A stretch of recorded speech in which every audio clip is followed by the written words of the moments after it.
നമസ്കാരം. എല്ലാ പ്രേക്ഷകർക്കും ഗുഡ് മോർണിംഗ് കേരളത്തിലേക്ക് സ്വാഗതം. വി.ഡി. സതീശൻ സർക്കാരിന്റെ ആദ്യ ബജറ്റ് ഇന്ന് അവതരിപ്പിക്കുകയാണ് നിയമസഭയിൽ. KSRTC ബസ്സുകളിൽ വനിതകൾക്ക് സൗജന്യ യാത്ര, ഒപ്പം ആശമാർക്ക് വേതന വർധനയടക്കം ജനപ്രിയ തീരുമാനങ്ങളിലൂടെ സർക്കാരിന്റെ തുടക്കം കയ്യടി നേടിയിരുന്നു. ഒപ്പം ഒരു മാസം പിന്നിടുന്ന ഒരു സാഹചര്യത്തിൽ കൂടിയാണ് ഈ സർക്കാർ ബജറ്റ് അവതരിപ്പിക്കുന്നത്. എല്ലായിടത്തു നിന്നും വലിയ നല്ല അഭിപ്രായങ്ങളാണ് പൊതുവെ സർക്കാരിനെതിരെ ഉള്ളത്. അതുകൊണ്ട് തന്നെ ബജറ്റിലും ജനക്ഷേമ പ്രഖ്യാപനങ്ങളാണ് കേരളം പ്രതീക്ഷിക്കുന്നത്. ഒപ്പം സംസ്ഥാനം വലിയ സാമ്പത്തിക പ്രതിസന്ധിയിലൂടെ കടന്നു പോകുന്നു. അതിന്റെ നിജസ്ഥിതിയൊക്കെ ധവളപത്രം കേരളം കണ്ടതാണ്. അതുകൊണ്ട് തന്നെ ആ സംസ്ഥാനത്തിന്റെ സാമ്പത്തിക പ്രതിസന്ധി എങ്ങനെ മറികടക്കും എന്നുള്ളതൊക്കെ ഏറ്റവും പ്രധാനപ്പെട്ട ചോദ്യമാണ്. എല്ലാത്തിനും അപ്പുറം ജനമനസ്സ് നിറയ്ക്കുന്നതായിരിക്കുമോ ബജറ്റ് എന്നുള്ളതാണ്. എന്തായാലും കേരളം കാത്തിരിക്കുകയാണ്. എല്ലാ വിശദാംശങ്ങളിലേക്കും വരാം. എല്ലാ പ്രേക്ഷകർക്കും ഒരു നല്ല ദിനം ആശംസിച്ചുകൊണ്ട് ഗുഡ് മോർണിംഗ് കേരളം ആരംഭിക്കുന്നു. ആദ്യം പ്രധാന തലക്കെട്ടുകൾ.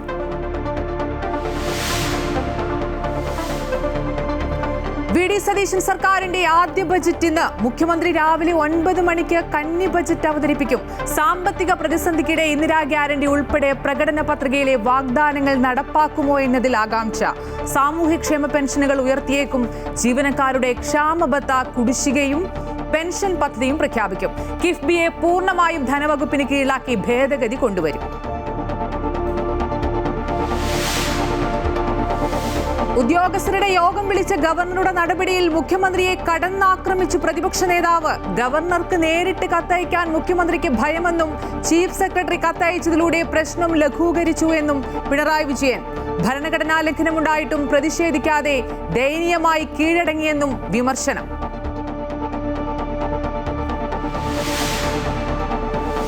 പകർച്ചവ്യാധി ആശങ്കയിൽ സംസ്ഥാനം. കോട്ടയത്ത് എബോള നിരീക്ഷണത്തിൽ കഴിയുന്ന പാലാ സ്വദേശിനിയുടെ പരിശോധനാ ഫലം ഇന്ന് വരും. കോഴിക്കോട്ടെ നിപ ബാധിതന്റെ നില അതീവ ഗുരുതരമായി തുടരുന്നു. പകർച്ചവ്യാധി പ്രതിരോധത്തിനായി ഇന്ന് മുതൽ 3 ദിവസം ഡ്രൈഡേ. അമേരിക്ക ഇറാൻ സമാധാന കരാർ ഒപ്പിട്ടതിന് പിന്നാലെയുള്ള ആദ്യ ചർച്ച ഇന്ന് ജനീവയിൽ. മധ്യസ്ഥരായ പാകിസ്ഥാൻ, ഖത്തർ പ്രതിനിധികൾ പങ്കെടുക്കും. ചർച്ചയെന്നാൽ ശത്രുവിന് മുന്നിൽ കീഴടങ്ങലല്ലെന്ന് ഇറാൻ പരമോന്നത നേതാവ് മുജ്തബ ഖമനേയി.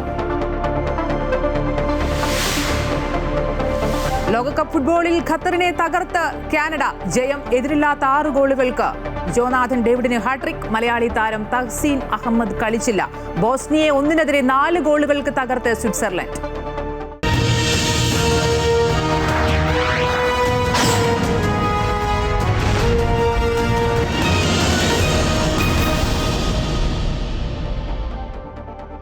സൂചിപ്പിച്ച പോലെ UDF സർക്കാരിന്റെ ആദ്യ ബജറ്റിൽ ഉറ്റുനോക്കുകയാണ് കേരളം. രാവിലെ 9 മണിക്ക് ധനമന്ത്രി കൂടിയായ മുഖ്യമന്ത്രി വി.ഡി. സതീശൻ തന്റെ കന്നി ബജറ്റ് അവതരിപ്പിക്കാൻ പോവുകയാണ്. ഇന്ദിരാ ഗ്യാരണ്ടി അടക്കം പ്രകടന പത്രികയിലെ വാഗ്ദാനങ്ങളിൽ വലിയ ആകാംക്ഷയാണ് സാധാരണ ജനങ്ങൾക്കുള്ളത്.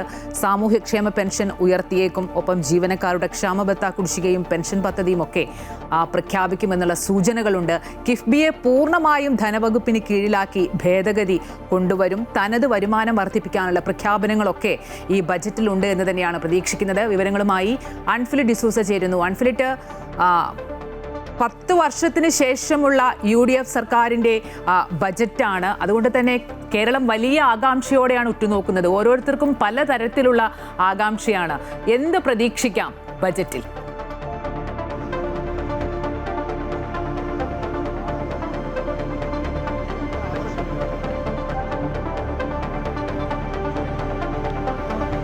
തീർച്ചയായും 10 വർഷം പ്രതിപക്ഷത്തിരുന്ന ശേഷമാണ് UDF സർക്കാർ അധികാരത്തിലെത്തുന്നത്. അതുകൊണ്ട് തന്നെ 10 വർഷത്തിന് ശേഷം UDF സർക്കാർ അവതരിപ്പിക്കുന്ന ഒരു സംസ്ഥാന ബജറ്റ് എന്ന പ്രത്യേകത കൂടിയുണ്ട്.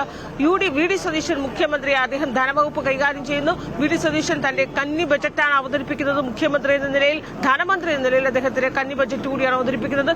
നമുക്കറിയാം, ഒരു ധവളപത്രം അധികാരത്തിലെത്തി തൊട്ട് ഉടൻ തന്നെ ഒരു ധവളപത്രം സർക്കാർ പുറത്തിറക്കുന്നു. ആ ധവളപത്രത്തിൽ സംസ്ഥാനത്തിന്റെ സാമ്പത്തിക സ്ഥിതി എത്രത്തോളം ഞെരുക്കത്തിലാണ്, എത്രത്തോളം ദരിദ്രമായ ഒരു സാമ്പത്തിക അവസ്ഥയിലാണ് സംസ്ഥാനം മുന്നോട്ട് പോകുന്നത് എന്ന് ധവളപത്രത്തിലൂടെ തുറന്നു കാട്ടപ്പെട്ടതിന് ശേഷമാണ്, ആ ധവളപത്രത്തിൽ ഊന്നി നിന്നുകൊണ്ടാണ് സംസ്ഥാനത്തിലെ സാമ്പത്തിക വ്യവസ്ഥയും ധനസ്ഥിതിയും ഇതേ രീതിയിലാണെന്ന് തുറന്നു കാട്ടിയതിനു ശേഷമാണ് UDF സർക്കാർ ഒരു ബജറ്റ് അവതരിപ്പിക്കുന്നത്. ആദ്യ ബജറ്റാണ് സംസ്ഥാന സർക്കാരിന്റെ. ഉറപ്പായും ആദ്യ ബജറ്റിൽ ജനക്ഷേമ, ജനകീയ പദ്ധതികൾ, വികസന പദ്ധതികളൊക്കെ പ്രഖ്യാപിച്ചേ മതിയാവൂ. പക്ഷെ അതൊക്കെ പ്രഖ്യാപിക്കുന്നതിന് വേണ്ടിയുള്ള ഒരു സാമ്പത്തിക സ്ഥിതി എത്രത്തോളമാണ് എന്നൊരു വെല്ലുവിളി വി.ഡി. സതീശന്റെ മുന്നിലുണ്ട്. പക്ഷെ അദ്ദേഹം ആ വെല്ലുവിളി തരണം ചെയ്തുകൊണ്ട് വെല്ലുവിളിക്കിടയിൽ നിന്നുകൊണ്ട് കൂടിയ സാമ്പത്തിക പരിഷ്കരണങ്ങളൊക്കെ തന്നെ നമ്മൾ പ്രതീക്ഷിക്കുന്നു. കാരണം തനത് വരുമാനം എങ്ങനെ വർദ്ധിപ്പിക്കുക, കഴിഞ്ഞ സർക്കാരുകളൊക്കെ തന്നെ തനത് വരുമാനം വർദ്ധിപ്പിക്കാനുള്ള പദ്ധതികളൊക്കെ പല രീതിയിലൊക്കെ കൊണ്ടുവന്നെങ്കിൽ പോലും ആ സാമ്പത്തിക നയങ്ങളും ആ പരിഷ്കരണത്തിലൊക്കെ പലയിടത്തും പാളുന്നതൊക്കെ നമ്മൾ കണ്ടു.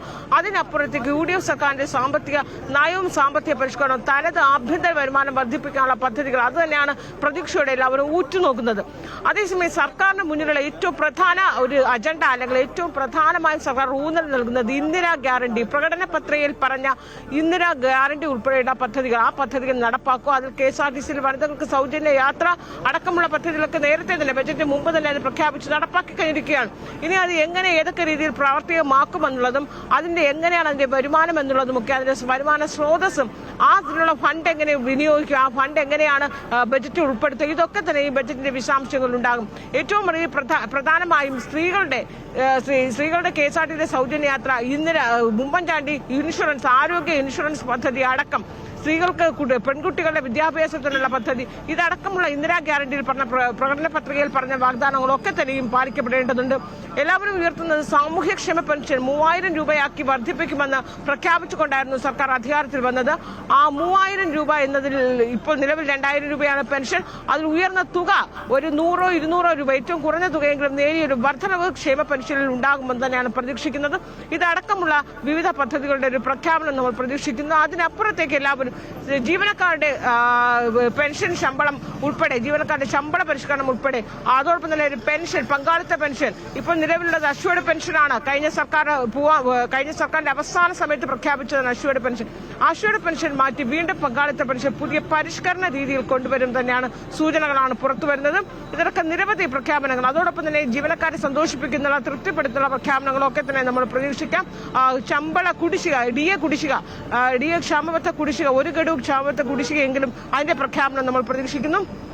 ശമ്പള പരിഷ്കരണ കമ്മീഷൻ നിലവിൽ കഴിഞ്ഞ സർക്കാർ പ്രഖ്യാപിച്ചതാണ്. ആ കമ്മീഷന്റെ കാലാവധി 3 മാസം എന്നതാണ്. അതിനുശേഷം അത് നീട്ടുമോ, ആ ശമ്പള പരിഷ്കരണ കമ്മീഷനെ പുനഃസംഘടിക്കുമോ, ഇതടക്കമുള്ള പ്രഖ്യാപനങ്ങളോ അത്തരം ചോദ്യങ്ങൾക്കൊക്കെ ഉത്തരം ഈ ബജറ്റിൽ നമുക്ക് പ്രതീക്ഷിക്കാം. ഒപ്പം എല്ലാവരും കാത്തിരിക്കുന്നത് കിഫ്ബിയുടെ ഒരു അവസ്ഥ അല്ലെങ്കിൽ കിഫ്ബിയുടെ ഭാവി എന്താകുമെന്നുള്ളതാണ്. കിഫ്ബി എങ്ങനെയാകും ഇനി മുന്നോട്ട് പോകുക എന്നത് സംസ്ഥാന സർക്കാർ നേരത്തെ ധവളപത്രം അവതരിപ്പിച്ചപ്പോൾ തന്നെ സംസ്ഥാന സർക്കാർ പറഞ്ഞതാണ് കിഫ്ബിയിൽ ഒരു പൊളിച്ചെഴുത്തുണ്ടാകുമെന്നാണ്. കാരണം കിഫ്ബിയെ വലിയ രീതിയിൽ വിമർശിച്ചുകൊണ്ടാണ്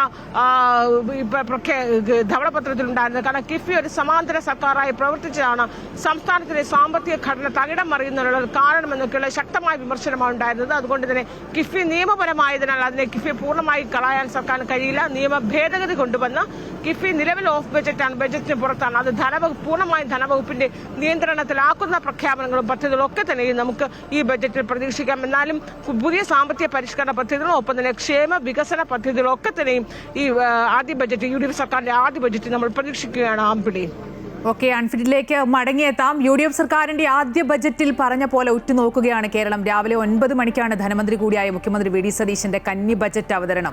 അൺഫിറ്റ് സൂചിപ്പിച്ച പോലെ ഏറ്റവും പ്രധാനപ്പെട്ട കാര്യം ഇന്ദിരാ ഗ്യാരണ്ടി അടക്കം പ്രകടന പത്രികയിലെ വാഗ്ദാനങ്ങളിലാണ്. വാഗ്ദാനങ്ങൾ എങ്ങനെ ഈ സർക്കാർ നടപ്പാക്കുമെന്നുള്ളതൊക്കെ. സാമൂഹ്യക്ഷേമ പെൻഷൻ ഉയർത്തിയേക്കും, ജീവനക്കാരുടെ ക്ഷാമബത്ത കുടിശ്ശികയും പെൻഷൻ പദ്ധതിയും ഒക്കെ പ്രഖ്യാപിക്കുമെന്ന സൂചനകളുണ്ട്. ഒപ്പം ഏറ്റവും പ്രധാനം കിഫ്ബിയുടെ ഭാവിയാണ്. കിഫ്ബിയെ സമഗ്രമായി ഉടച്ചു വാർക്കുമെന്ന് നേരത്തെ തന്നെ വ്യക്തമാക്കിയിരുന്നു. അതുകൊണ്ട് തന്നെ കിഫ്ബിയെ പൂർണ്ണമായും ധനവകുപ്പിന് കീഴിലാക്കി ഭേദഗതി കൊണ്ടുവരും. തനത് വരുമാനം വർദ്ധിപ്പിക്കാനുള്ള പ്രഖ്യാപനങ്ങൾ. നിലവിലെ സാമ്പത്തിക പ്രതിസന്ധി മറികടക്കാൻ സർക്കാരിന് മുന്നിലുള്ള ഏക പോംവഴി അതുമാത്രമാണ്. എങ്ങനെ അധിക വരുമാനം കണ്ടെത്താനുള്ള, തനത് വരുമാനം വർദ്ധിപ്പിക്കാനുള്ള പ്രഖ്യാപനങ്ങൾ ഉണ്ടാകുമെന്നൊക്കെയുള്ളത്. സൂചിപ്പിച്ച പോലെ തന്നെ ഓരോ മേഖലയിലുള്ളവർക്കും ഈ കന്നി ബജറ്റിൽ വലിയ പ്രതീക്ഷയാണ്. VD സതീശൻ സർക്കാരിന്റെ ആദ്യ ബജറ്റിൽ പ്രതീക്ഷ അർപ്പിക്കുകയാണ് ജനങ്ങൾ.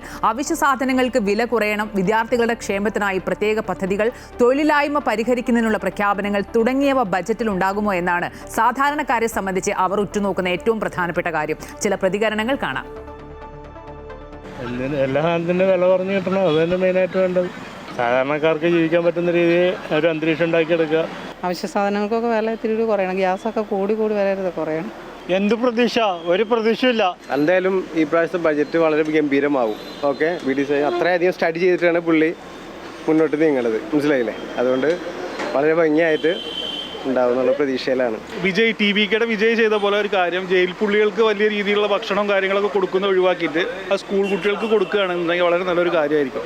VD സതീശനിൽ പ്രതീക്ഷയുണ്ട്. സ്റ്റാറ്റ് വെച്ച് പഠിച്ച് കാര്യങ്ങൾ അവതരിപ്പിക്കുന്ന ഒരാളാണ്. നല്ലൊരു പ്രതീക്ഷയോട് കൂടിയിട്ട് തന്നെയാണ് ഈ ബഡ്ജറ്റിനെ കാണുന്നത്. പിന്നെ ലോട്ടറി 40 രൂപ ആക്കുകയാണെന്നുണ്ടെങ്കിൽ, കുറച്ച് എണ്ണം കൂട്ടുകയാണെന്നുണ്ടെങ്കിലും കുഴപ്പമില്ല. എടുത്തെന്നുണ്ടെങ്കിൽ മാത്രം പറയുന്നൊരു മുഖ്യമന്ത്രി, വിഡ്ഢിത്തരം പറയുന്ന കുറേ കോൺഗ്രസ് നേതാക്കർ. അല്ല, ഞാനൊരു രാഷ്ട്രീയക്കാരനാണ്, ഞാനൊരു മാർക്സിസ്റ്റ് പാർട്ടി പ്രവർത്തകനാണ്, ബ്രാഞ്ച് സെക്രട്ടറിയാണ്. പ്രതീക്ഷയില്ല. പ്രതീക്ഷ എന്ന് പറഞ്ഞാൽ നമ്മൾ വീട്ടുജോലി ചെയ്ത് ജീവിക്കുന്ന ആൾക്കാരാണ്. എന്തെങ്കിലും കിട്ടിയാൽ അത്രയും നല്ലതെന്നുള്ള പ്രതീക്ഷയിലാണ് ഓരോ ദിവസവും മുന്നോട്ട് പോകുന്നത്. നമുക്ക് എല്ലാം പ്രതീക്ഷ വേണമല്ലോ. നന്നായിട്ട് പോകുമെന്നുള്ള പ്രതീക്ഷയുണ്ട്. VDS ഇല്ലേ, അപ്പോൾ ഒരുപാട് നല്ല നല്ല കാര്യങ്ങളൊക്കെ ഉണ്ടാവും എന്ന് തോന്നുന്നു ബഡ്ജറ്റിൽ. തൊഴിലില്ലായ്മയാണല്ലോ ഇപ്പോൾ എല്ലായിടത്തും പ്രശ്നം. അപ്പം അതും കുറച്ച് മെച്ചപ്പെടുത്തിയാൽ നല്ലതായിരിക്കും. ഇഷ്ടംപോലെ പണിയുണ്ട് ഇവിടെ, നോക്കിയാൽ മതി കിട്ടും. തൊഴിൽ അന്വേഷിച്ചാൽ കിട്ടാത്തതായിട്ടൊന്നും ഇല്ലല്ലോ. ചെയ്താൽ കൊള്ളാം, അത്രേ ഉള്ളൂ. അല്ലെങ്കിൽ 5 കൊല്ലം കഴിയുമ്പോൾ മറ്റേ സർക്കാരിന് പറ്റിയതെന്ന് പറ്റും. എന്തായാലും സമ്മിശ്ര പ്രതികരണമാണ് ഓരോരുത്തരുടെയും ഭാഗത്തു നിന്നുണ്ടാകുന്നത്. എന്തായാലും വിവിധ മേഖലകളിൽ, അതായത് സമൂഹത്തിലെ ഏറ്റവും പ്രബല വിഭാഗം എന്ന് പറയുന്നത് സാധാരണക്കാരാണ്. സാധാരണക്കാരായ ആളുകൾ ബജറ്റിലെ പ്രതീക്ഷകൾ പങ്കുവെക്കുന്നു. വീണ്ടും ചില പ്രതികരണങ്ങളിലേക്ക് കൂടി പോകാം. ഇപ്പോഴത്തെ ചിലവുകൾ വെച്ച് നോക്കുമ്പോൾ നികുതിയൊക്കെ കൂടാനാണ് ചാൻസ്. അല്ലാണ്ട് ഇത്രയും ഉപകാരപ്രദമായ കാര്യങ്ങൾ ചെയ്യണമെങ്കിൽ ഫണ്ട് വേണം. VD സതീശൻ സർക്കാർ ഇപ്പം തന്നെ ചെയ്യുന്നതൊക്കെ നല്ല കാര്യങ്ങളാണ്. പിന്നെ സതീശൻ നമുക്ക് എല്ലാവർക്കും വിശ്വാസമുണ്ട്. പുള്ളിക്ക് മാറ്റമൊന്നുമില്ല. പുള്ളി ഇപ്പം തന്നെ ജനങ്ങളുടെയൊക്കെ എല്ലാ അംഗീകാരം പിടിച്ചു പറ്റിക്കൊണ്ടുള്ളൊരു മുന്നോട്ടുള്ള പോക്കാണ്. ധനമന്ത്രി ധനശാസ്ത്രജ്ഞനല്ലേ. അത് നമുക്ക് കഴിഞ്ഞ കാലങ്ങളിലൊക്കെ അറിയാം. നിയമസഭയിൽ പ്രതിപക്ഷ നേതാവായിട്ട് ഇരിക്കുന്ന സമയത്തൊക്കെ ഒരുപാട് ഫൈറ്റൊക്കെ നടത്തി നമ്മൾ കണ്ടിട്ടുള്ളതാണ്. മുൻ സർക്കാരുകളൊക്കെ അപേക്ഷിച്ച് നോക്കുകയാണെങ്കിൽ പുള്ളി പൊളിക്കും. അതിനകത്ത് മാറ്റമൊന്നുമില്ല. അതിപ്പം ബസ് യാത്ര നമ്മൾ കണ്ടില്ലേ, എല്ലാം സിറ്റി ഫാസ്റ്റ് എന്നും പറഞ്ഞ് വെച്ച് എല്ലാം മാറ്റിയില്ലേ. നേമം, നെടുമങ്ങാട്, അങ്ങനെ ചെറിയ ഇതൊക്കെ അല്ലേ ഉള്ളൂ. ഈ പറയണേന്നെല്ലാം വ്യതിയാനം വരെയല്ലേ. അല്ല, അവർ കയറിയപ്പോൾ തന്നെ കുറേ കാര്യങ്ങൾ നടപ്പാക്കിയല്ലോ. ഇപ്പോൾ കണ്ടിന്യൂ ചെയ്യുമെന്ന് തോന്നുന്നു. KM മാണി സാറിന് ശേഷം കേരളം കാണാൻ പോകുന്ന ഏറ്റവും മികച്ച ബഡ്ജറ്റായിരിക്കും. എസ്പെഷ്യലി യുവാക്കൾക്ക് പ്രതീക്ഷ നൽകുന്ന ഒരു ബഡ്ജറ്റായിരിക്കും VD സതീശൻ സർക്കാരിൻ്റേത്. ഈ ബഡ്ജറ്റിന് എല്ലാവിധ ആശംസകളും നേരുന്നു. ഒരുപാട് റോഡുകളൊക്കെ വലിയ ഒരുപാട് പണിയൊക്കെ എടുത്തിട്ടൊക്കെയാണ്, അതൊന്നും തീർന്നില്ല. ഇവരിപ്പം കുറച്ച് നിയമങ്ങളൊക്കെ പോലീസിൻ്റെ അതും ഇതൊക്കെ കൊണ്ടുവന്നിട്ടൊന്നും കാര്യമില്ല. നമുക്ക് വികസനമാണ് നമുക്ക് ആവശ്യം. അതിവിടെ നടക്കുന്നില്ല. ഇവർ ഇവിടെ വന്ന് നമുക്ക് കഞ്ചാവ് വേട്ട ഇതൊക്കെയാണ് ഇതിപ്പം ചെയ്യുന്നത്. വികസനങ്ങളില്ല. ആളുകളെ കാണിക്കാൻ വേണ്ടി കുറച്ച് കാര്യങ്ങൾ ചെയ്യണമെന്നേ ഉള്ളൂ. വികസനങ്ങളൊന്നും നടക്കുന്നില്ല. പല ബജറ്റുകളും അവതരിപ്പിക്കും പാപങ്ങളുടെയോ അല്ലെങ്കിൽ കൃഷിക്കാരുടെയോ കൂലിപ്പണിക്കാരുടെയോ നന്മയ്ക്ക് വേണ്ടി അത് ഉപകാരപ്രദമാവുന്നില്ല. പലപ്പോഴും അത് സംഭവിച്ചുകൊണ്ടിരിക്കുന്നത് എന്താണെന്ന് വെച്ചാൽ അത് കൂടിയ ലെവലിലേക്കാണ് പോയിക്കൊണ്ടിരിക്കുന്നത്. ഇപ്പം ഗവൺമെൻറ് ഉദ്യോഗസ്ഥർക്കൊക്കെ പെൻഷൻ കിട്ടും. ഒരു കൃഷിക്കാരനെ സംബന്ധിച്ച് അവനൊന്നുമില്ലെങ്കിൽ അവ പോയി ഒന്നും കിട്ടാനില്ല, ഒരു പെൻഷനും ഇല്ല, ഒന്നുമില്ല. ജോലിക്ക് ഉള്ളവർക്ക് ജോലിക്ക് ശമ്പളം കൂട്ടാനും അവർക്ക് പെൻഷൻ കൊടുക്കാനും ഒക്കെ ഒത്തിരി പേര് തയ്യാറായിരിക്കും. പക്ഷേ പാവപ്പെട്ടവനെ തിരിഞ്ഞു നോക്കാൻ ആരും കാണിയില്ല. എന്തുകൊണ്ട് അതിനായി പണമില്ല? ഒന്നിനൊന്നിന് പിരിവ് കൂട്ടുന്നുണ്ട്. കാരണം കൊണ്ട് ഓരോന്നിനും ടാക്സ് ഒത്തിരി കൂട്ടുന്നുണ്ട്. ഈ ടാക്സൊക്കെ കൂട്ടിയിട്ട് എന്തുകൊണ്ട് അതിനായി പണമില്ലാതെ വരുന്നു? അത് ദൂർത്തടിക്ക് ഉപയോഗിക്കുന്നുണ്ടാണ്. ഇത്രയും ഖജനാവ് പൊളിയാൻ കാരണം പല കാര്യങ്ങളും ഉപകാരപ്രദമായിട്ട് ഉപയോഗിക്കാത്തതുകൊണ്ടാണ്. ദൂർത്തടിക്കാണ്. ഏത് സർക്കാരായാലും ഓരോ സർക്കാരും അവതരിപ്പിക്കുന്ന ബജറ്റിന് വലിയ പ്രതീക്ഷയോടെ ഉറ്റുനോക്കുന്ന ഒരു മേഖലയാണ് പരമ്പരാഗത തൊഴിൽ മേഖലകൾ എന്ന് പറയുന്നത്. കടലിനെ ആശ്രയിച്ച് ജീവിതം മുന്നോട്ട് കൊണ്ടുപോകുന്ന ആയിരക്കണക്കിന് മത്സ്യത്തൊഴിലാളികളുടെ കണ്ണുകൾ ഇത്തവണത്തെ സംസ്ഥാന ബജറ്റിലേക്കാണ്. ഉയരുന്ന ഇന്ധനവിലയും കുറഞ്ഞു വരുന്ന വരുമാനവും പ്രതിസന്ധിയിലാക്കിയ ഈ മേഖലയ്ക്ക് ആശ്വാസമാകുന്ന പ്രഖ്യാപനങ്ങൾ ബജറ്റിലുണ്ടാകുമോ എന്ന പ്രതീക്ഷയിലാണ് തൊഴിലാളികൾ. അവരുടെ പ്രതീക്ഷകളും ആവശ്യങ്ങളും എന്തൊക്കെയാണെന്ന് കേൾക്കാം. സാധനങ്ങളൊക്കെ ഒന്നിൽ മേലെ ഒന്നിലധികം വിലയാണ്. ഞങ്ങൾക്ക് മീൻ പിടിക്കാൻ ഉൾക്കടലിൽ പോകാൻ പറ്റുന്നില്ല. മണ്ണെണ്ണയുടെ പ്രശ്നം ഏറ്റവും ഈ ബോട്ട് വള്ളങ്ങൾ കെട്ടുമ്പോൾ 1.5 ലക്ഷം രൂപയുടെ വള്ളം 1.25 ലക്ഷം രൂപ വള്ളം ഇപ്പോൾ വന്നിട്ട് 2.5 ലക്ഷം രൂപ ചോദിക്കുക. ഈ മത്സ്യത്തൊഴിലാളികൾ എവിടെ പോയി ജീവിക്കാനാ? ഞങ്ങൾക്ക് മത്സ്യ മേഖലയിൽ പണിയില്ലാതെ ഞങ്ങൾക്ക് കരയിലോട്ടുള്ള ഒരു ഉപജീവന മാർഗവും മത്സ്യത്തൊഴിലാളിക്ക് അറിയില്ല. കടലമ്മ ഉണ്ടെങ്കിലേ ഞങ്ങൾ ജീവിക്കുകയുള്ളൂ. ഇതേപോലെ ഇങ്ങനെ കിടക്കുക. പാവത്തുങ്ങൾക്ക് ഒരു ജീവിതം ഇല്ല. കോടീശ്വരന്മാർക്കേ ഉള്ളൂ ഇവിടെ ജീവിതം. ഇവിടെ ഞങ്ങൾ പെടുന്ന പാടൊന്നും പറയില്ല. എടുത്തെടുത്ത് തട്ടുക, വലിച്ചു വാരി എറിയുക. പാവപ്പെട്ട ഞങ്ങൾക്ക് വീട് പോലും ഇല്ല. ആ ഇതിലാണ് ഞങ്ങളിവിടെ വന്നിരിക്കുന്നത്. കാല് വയ്യാത്ത 2 മക്കളെ പോറ്റാൻ വേണ്ടി ഇവിടെ വന്നിരിക്കുന്നത്. സർക്കാരിൽ നിന്ന് ഒന്നും കിട്ടിയിട്ടില്ല, ഇതുവരെ ഒന്നും കിട്ടിയിട്ടില്ല. കിടക്കാൻ ഒരു വീട് കിട്ടിയാൽ മതിയായിരുന്നു. ഞങ്ങൾക്ക് വീട് പോലും ഇല്ലാത്ത അവസ്ഥ ഞങ്ങൾ കിടന്ന് കഴിയുന്നത്. അത്രയ്ക്കും വേണ്ടി ഞങ്ങൾ കിടന്ന് അനുഭവിച്ചതാണ്. ഇവിടെ ഇത് വന്നിട്ട് ഇത് വിൽക്കാൻ പോലുള്ള അനുവാദം ഇവിടെ ഇല്ല. അത്രയ്ക്കും വേണ്ടി അനുഭവിച്ചതല്ലേ. ഞങ്ങൾ ആ കാലുവയ്യാത്ത മക്കളെ കൊണ്ട് വഴിയോരത്താണ് കിടക്കുന്നത്. വാടകയ്ക്ക് കിടക്കാനുള്ള, വാടകയ്ക്ക് കൊടുക്കാനുള്ള പോക്കൊന്നും ഇല്ല. പിന്നെ ഇത് വന്നിരിക്കുന്നത് എനിക്ക് ഹാർട്ടിനുള്ള ഓപ്പറേഷൻ ചെയ്ത ഞാനാണ്. അതുകൊണ്ട് ഈ പിച്ച പാത്രത്തിൽ കിട്ടുന്നുണ്ട് ഞങ്ങൾ മരുന്നും അതിൻ്റെ ജീവിത മാർഗവും കഴിഞ്ഞു പോകുന്നത് മാത്രമേ ഉള്ളൂ. ഇപ്പം 3000 എന്ന് പറഞ്ഞപ്പോൾ വീണ്ടും അവർ 1600 ആക്കി. ആദ്യമേ ഭരിച്ച സർക്കാർ കൊടുത്തത് തന്നെ, വേറെ ഒന്നുമില്ല. ഒരു ഭവനം ഇല്ലാതെ 42 വർഷം കൊണ്ടേ വാടക വീട്ടിൽ കിടക്കുക, വേറെ ഒരു ഫലവും ഇല്ല. ഇത് തന്നെ ഉള്ളൂ. എല്ലാം എഴുതി കൊടുത്തിട്ട് ഈ 46 വർഷം കൊണ്ട് എഴുതി കൊടുത്തിട്ടുണ്ട്. ഒരിടത്തുനിന്ന് ഒരു ആനുകൂല്യവും കിട്ടിയിട്ടില്ല. എവിടെയെങ്കിലും മരിച്ച് വാടക കൊടുത്ത് മുടിഞ്ഞ് എവിടെയെങ്കിലും ഒരു ഭവനം കിട്ടിയാൽ കിടന്നുറങ്ങാം. അങ്ങനെ ഓരോ മേഖലയും വലിയ പ്രതീക്ഷയാണ് പങ്കുവെക്കുന്നത്. ഒപ്പം ബജറ്റിൽ ഏറ്റവും കൂടുതൽ ഉറ്റുനോക്കുന്ന മറ്റൊരു മേഖലയാണ് വ്യവസായ മേഖല എന്ന് പറയുന്നത്. അതിൽ ഏറ്റവും എടുത്തു പറയേണ്ടത് ഒന്നാണ് സിനിമാ മേഖല. സർക്കാരിന്റെ ആദ്യ ബജറ്റിന് സംസ്ഥാനം കാത്തിരിക്കുമ്പോൾ വലിയ പ്രതീക്ഷയിലാണ് സിനിമാ മേഖലയും. സിനിമയെ വ്യവസായമായി അംഗീകരിക്കുക, ടാക്സ് സംവിധാനത്തിൽ അനുകൂല മാറ്റങ്ങൾ ഉണ്ടാക്കുക തുടങ്ങിയ ആവശ്യങ്ങളിൽ അനുകൂല പ്രഖ്യാപനം ഉണ്ടാകുമെന്നാണ് പ്രതീക്ഷയെന്ന് film chamber president Anil V Thomas Amrita ന്യൂസിനോട് പറഞ്ഞു. വി.ഡി. സതീശൻ സർക്കാരിൻ്റെ ആദ്യത്തെ ബജറ്റ് അവതരിപ്പിക്കപ്പെടാൻ ഇനി മണിക്കൂറുകൾ മാത്രമാണ് ബാക്കി. ഓരോ മേഖലകളും അവരുടെ പ്രതീക്ഷകൾ ഈ ബജറ്റുമായി ബന്ധപ്പെട്ട് മുന്നോട്ട് വയ്ക്കുന്നുണ്ട്. സിനിമാ മേഖലയിൽ അവരുടെ പ്രതീക്ഷകൾ ഏതൊക്കെയാണ്, ഏതെല്ലാം വിധത്തിലുള്ള സഹായങ്ങളാണ് സർക്കാരിൻ്റെ ഭാഗത്തു നിന്നും, പരിഗണനകളാണ് സർക്കാരിൻ്റെ ഭാഗത്തു നിന്നും ഉണ്ടാകുന്നത് എന്ന് സിനിമാ മേഖലയിൽ നിന്നും ഫിലിം ചേംബറിൻ്റെ പ്രസിഡന്റ് അനിൽ വി തോമസ് നമ്മോട് പ്രതികരിക്കുകയാണ്. ബജറ്റിന് സമയം വളരെ കുറച്ച് സമയം മാത്രമേ ഉള്ളൂ. നമ്മൾ ഏറ്റവും നിർണായകമായിട്ടൊരു ഇടപെടൽ, അത് നമ്മൾ വളരെ വേഗം അടിയന്തിരമായിട്ട് ചെയ്യേണ്ട ഒരു കാര്യം സർക്കാരിൻ്റെ ഭാഗത്തു നിന്നുണ്ടാവണം.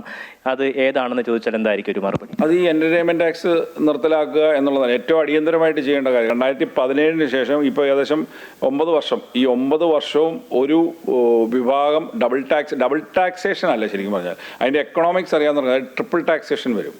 അതായത് തദ്ദേശ സ്വയംഭരണ സ്ഥാപനങ്ങളുടെ കീഴിൽ അവർ ലെവി ചെയ്യുന്ന ടാക്സുകൾക്കൊന്നും GST ബാധകമല്ല. ഇപ്പോൾ professional tax, building tax, property tax, ഇതിനൊക്കെ ലൈബ്രറി സെസ്സേ ഉള്ളൂ. പക്ഷേ എൻ്റർടൈൻമെൻറ്റ് ടാക്സിന് മാത്രം GST ഉണ്ട്. അപ്പം എന്താ സംഭവിക്കുന്നത്? GST ഉണ്ട്, എൻ്റർടൈൻമെൻറ്റ് ടാക്സ് ഉണ്ട്. എൻ്റർടൈൻമെൻറ്റ് ടാക്സിന് വീണ്ടും GST ലെവി ചെയ്യപ്പെടുന്നുണ്ട്. അപ്പം മൾട്ടിപ്പിൾ ലെവലിലുള്ള ഒരു ടാക്സ് ലെയറിംഗ് സിസ്റ്റമാണ് ഈ ഒരു സമ്പ്രദായം കൊണ്ട് ഇവിടെ നടക്കുന്നത്. ശരിക്കും പഠിക്കാതെയാണ്. ഇത്രയും 970 പഞ്ചായത്തുകളുള്ളപ്പം കൂടി വന്ന ഒരു 450 പഞ്ചായത്തുകളിൽ തിയേറ്ററുള്ളൂ. അപ്പോൾ ആ 450 പേര് ടാക്സി ചെയ്തോട്ടെ എന്ന് പറയുന്ന ഒരു വിഭാഗം അവർ ശക്തമായിട്ടുള്ളൊരു വ്യവസായമായിട്ട് നിലകൊള്ളുകയാണെങ്കിൽ ശരിയാണ്. അല്ലെങ്കിൽ അവർക്ക് കോൺട്രിബ്യൂഷൻ വേറെ ഏത് ഇൻഡസ്ട്രിക്കാണ് ഇങ്ങനെ ഒരു ദുർഗതി ഉണ്ടായിട്ടുള്ളത്? അത് മലയാള സിനിമയെ സംബന്ധിച്ചിടത്തോളം സർക്കാർ ഹൈ ടൈമാണ്, വളരെ ഏർജൻ്റായിട്ടുള്ള കാര്യമാണ്. ഈ ഒരു കാര്യം അത് എടുത്തു കളഞ്ഞേ പറ്റൂ സിനിമയെ സംബന്ധിച്ച്. ബജറ്റിൽ വരുമ്പോൾ സ്വാഭാവികമായും ഏറ്റവും പ്രധാനമായും ഉന്നയിക്കപ്പെടുന്നത് അല്ലെങ്കിൽ മുന്നോട്ട് വയ്ക്കപ്പെടുന്ന സിനിമാ മേഖലയിൽ നിന്ന് മുന്നോട്ട് വയ്ക്കപ്പെടുന്ന ഒരു ആവശ്യം എന്ന് പറയുന്നത് ഈ ടാക്സേഷൻ തന്നെയാണ്. ഒപ്പം തന്നെ ഈ സിനിമയെ ഒരു വ്യവസായമായി അംഗീകരിക്കുക, അത് പ്രഖ്യാപനങ്ങളിൽ മാത്രം ഒതുങ്ങി നിൽക്കുന്ന ഒരു കാര്യം കൂടിയാണ് നാളിതുവരെ. പക്ഷേ ഇനി അത് ആ പ്രഖ്യാപനം പ്രാബല്യത്തിലാകും എന്നുള്ള പ്രതീക്ഷ തന്നെയാണ് സിനിമാ മേഖലയിലുള്ളവർ പങ്കുവയ്ക്കുന്നത്. ക്യാമറമാൻ അഭിരാമനൊപ്പം AB John Thomas, Amrita news, Thiruvananthapuram. അങ്ങനെ എല്ലാ മേഖലയിലുള്ളവരും വലിയ പ്രതീക്ഷയോടെയാണ് ബജറ്റിനെ ഉറ്റുനോക്കുന്നത്. വി.ഡി. സർക്കാരിൻ്റെ ആദ്യ ബജറ്റ് 9 മണിക്ക് അവതരിപ്പിക്കും. കേരളം വലിയ പ്രതീക്ഷയോടെയും ആകാംക്ഷയോടെയൊക്കെ ഉറ്റുനോക്കുന്ന ഒരു ബജറ്റാണ്. എന്തൊക്കെയായിരിക്കും ആ ബജറ്റിൽ ഉണ്ടാകുക എന്നുള്ളതൊക്കെ കൂടുതൽ വിശദാംശങ്ങളിലേക്കൊക്കെ മടങ്ങിയെത്താം. മറ്റ് ചില പ്രധാനപ്പെട്ട വാർത്തകളിലേക്ക് കൂടി പോകേണ്ടതുണ്ട്. ഉദ്യോഗസ്ഥരുടെ യോഗം വിളിച്ച ഗവർണറുടെ നടപടിയിൽ മുഖ്യമന്ത്രിയെ കടന്നാക്രമിച്ച് പ്രതിപക്ഷ നേതാവ്. ഗവർണർക്ക് നേരിട്ട് കത്തയക്കാൻ മുഖ്യമന്ത്രിക്ക് ഭയമെന്നും ചീഫ് സെക്രട്ടറി കത്തയച്ചതിലൂടെ പ്രശ്നം ലഘൂകരിച്ചു എന്നും പ്രതിപക്ഷ നേതാവ്. ഭരണഘടനാ ലംഘനമുണ്ടായിട്ടും പ്രതിഷേധിക്കാനാകാതെ ദയനീയമായി കീഴടങ്ങിയെന്നും പിണറായി വിജയൻ വിമർശിച്ചു. വിവരങ്ങളുമായി അൺഫിലിറ്റ് ഡിസൂസ ചേരുന്നുണ്ട്. അൺഫിലിറ്റ്, ഈ അന്താരാഷ്ട്ര യോഗാ ദിനത്തോടനുബന്ധിച്ചാണ് ഗവർണർ ഇങ്ങനെ ഒരു യോഗം വിളിക്കുന്നത്. അതായത് ഉന്നത ഉദ്യോഗസ്ഥരുടെയും VC-മാരുടെയും ഒക്കെ സമാന്തര യോഗം. ഇതിൽ വലിയ പ്രതിഷേധമാണ് സർക്കാരിൻ്റെയും പ്രതിപക്ഷത്തിൻ്റെയും ഒക്കെ ഭാഗത്തുനിന്നുണ്ടാകുന്നത്. സർക്കാരിനെ സംബന്ധിച്ച് ഒരു തുടക്കമാണ്. വീണ്ടും ഒരു ഗവർണർ സർക്കാർ പോരിന് കളം ഒരുങ്ങുന്നു എന്നാണോ മനസ്സിലാക്കേണ്ടത്? ഒപ്പം പ്രതിപക്ഷത്തിൻ്റെ ഒരു സമ്മർദ്ദം ഒരു ഭാഗത്ത് വലിയ രീതിയിലുണ്ട്.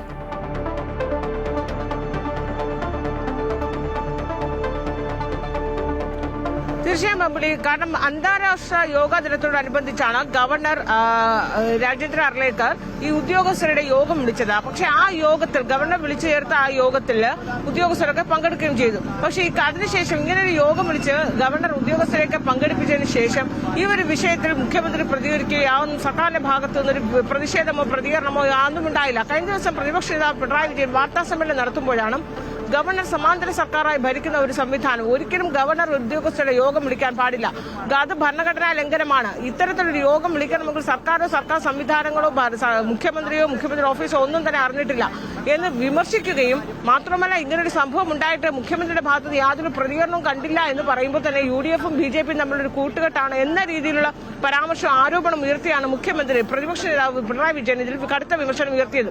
ഈ വിമർശനത്തിന് പിന്നാലെ മുഖ്യമന്ത്രി ഓഫീസിൽ നിന്നൊരു വാർത്താക്കുറിപ്പ് ഇറങ്ങുകയുണ്ടായത്. ആ വാർത്താക്കുറിപ്പിൽ ഇങ്ങനെ ഗവർണർ ഉദ്യോഗസ്ഥരുടെ യോഗം വിളിച്ചത് ശ്രദ്ധയിൽപ്പെട്ടു, മാധ്യമ വാർത്തയിലൂടെ ശ്രദ്ധയിൽപ്പെട്ടുവെന്നും ചീഫ് സെക്രട്ടറി ഇതിന് മറുപടി ഇതിൽ വിശദീകരണം ചോദിച്ചു.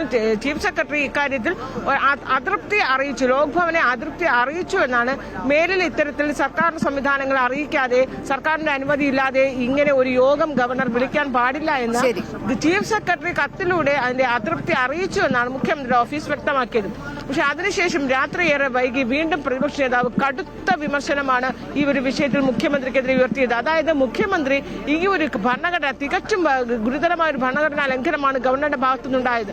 എന്നിട്ട് മുഖ്യമന്ത്രി എന്തുകൊണ്ട് നേരിട്ട് കത്തയച്ചില്ല? നേരിട്ട് മുഖ്യമന്ത്രി കത്തയക്കാൻ ശരി, ഉദ്യോഗസ്ഥരുടെ യോഗം വിളിച്ച് ഗവർണറുടെ നടപടിയിൽ മുഖ്യമന്ത്രിയെ കടന്നാക്രമിക്കുകയാണ് പ്രതിപക്ഷ നേതാവ്. ഗവർണർക്ക് നേരിട്ട് കത്തയക്കാൻ മുഖ്യമന്ത്രിക്ക് ഭയമെന്നും ചീഫ് സെക്രട്ടറി കത്തയച്ചതിലൂടെ പ്രശ്നം ലഘൂകരിച്ചു എന്നുമൊക്കെയാണ് പ്രതിപക്ഷം പറയുന്നത്. വിശദാംശങ്ങൾ നൽകുകയായിരുന്നു ആൻഫ്രഡ് ഡിസൂസ.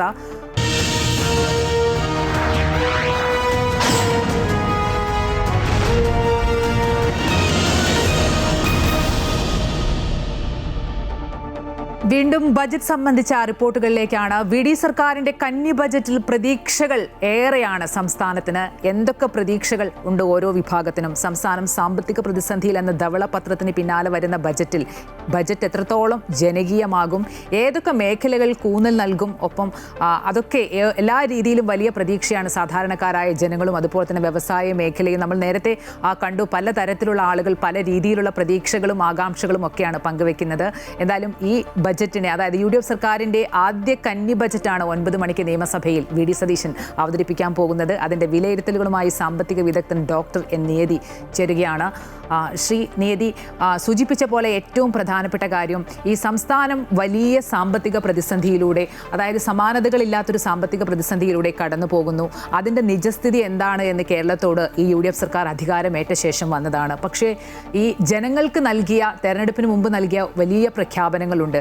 ഒപ്പം ഇന്ദിരാ ഗ്യാരണ്ടികൾ, അതിൽ 2 എണ്ണം ഏകദേശം നടപ്പാക്കി കഴിഞ്ഞു. ഈ വലിയ സാമ്പത്തിക പ്രതിസന്ധിയിലൂടെ കടന്നു പോകുമ്പോൾ ഈ പ്രഖ്യാപനങ്ങൾ എങ്ങനെ ഈ സർക്കാർ നടപ്പാകും? ഒപ്പം ജനപ്രിയ പ്രഖ്യാപനങ്ങൾക്കും വലിയ പ്രാമുഖ്യം അല്ലെങ്കിൽ പ്രാധാന്യം നൽകണമെന്നുള്ളത് ഒരു സർക്കാരിനെ സംബന്ധിച്ച്, ഒരു സർക്കാരിന് അത്തരത്തിൽ ജനപ്രിയ പ്രഖ്യാപനങ്ങൾ നടത്തിയേ മുന്നോട്ട് പോകാൻ സാധിക്കൂ.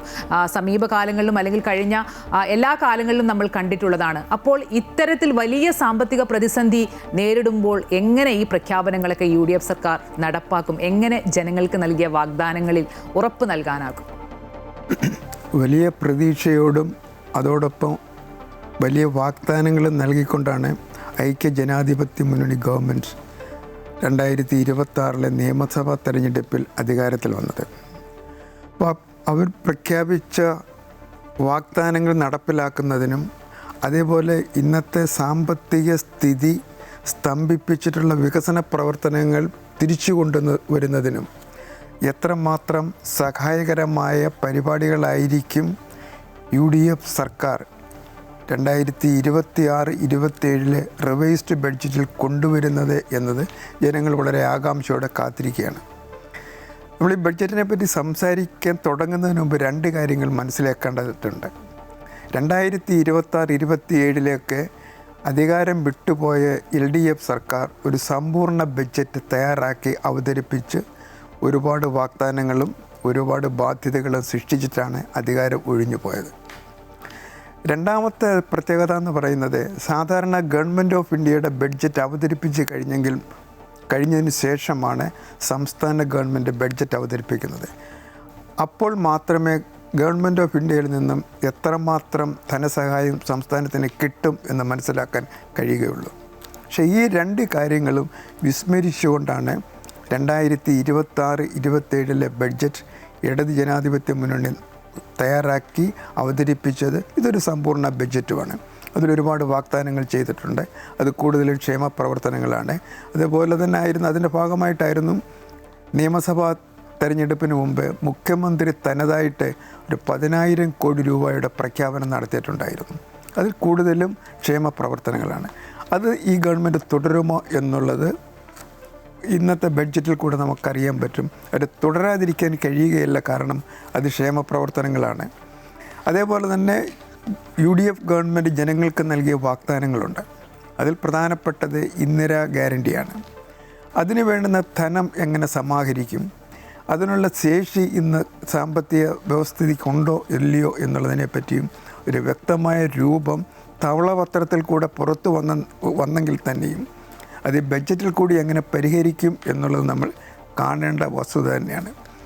നമ്മൾ ഇപ്പോഴത്തെ കേരളത്തിൻ്റെ സാമ്പത്തിക സ്ഥിതി നോക്കുകയാണെന്നുണ്ടെങ്കിൽ വികസന പ്രവർത്തനങ്ങൾ ഏകദേശം സ്തംഭിച്ച് നിൽക്കുകയാണ്.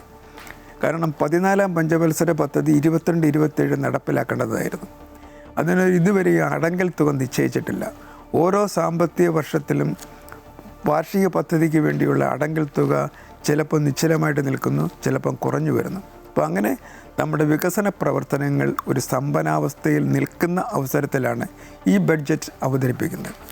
ഇതിനെ നമ്മൾ 2-3 കാര്യങ്ങളിലാണ് ഇവിടെ പ്രധാനമായിട്ടും കണ്ടത്.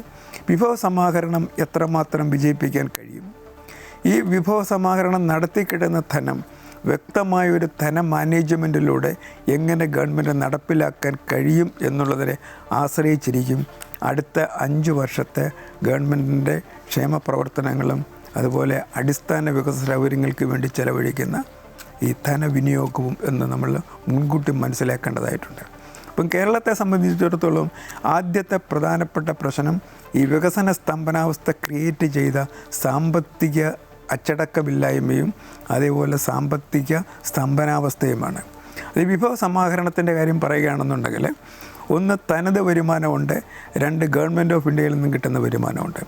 തനത് വരുമാനത്തിൻ്റെ ഉദാഹരണമായിട്ട് എടുക്കുകയാണെങ്കിൽ 2026-27 നമ്മളുടെ തനത് വരുമാനം 101.14 ലക്ഷം കോടി രൂപയാണ്. ആ 1.14 ലക്ഷം രൂപ തനത് വരുമാനം ഉള്ളിടത്ത് നമ്മുടെ സർക്കാർ ഉദ്യോഗസ്ഥരുടെ ശമ്പളം, നമ്മുടെ പലിശ, പെൻഷൻകാരുടെ ആനുകൂല്യങ്ങൾ, പെൻഷൻ. ശ്രീ നീതി, അതിലേക്കാണ് വരുന്നത്.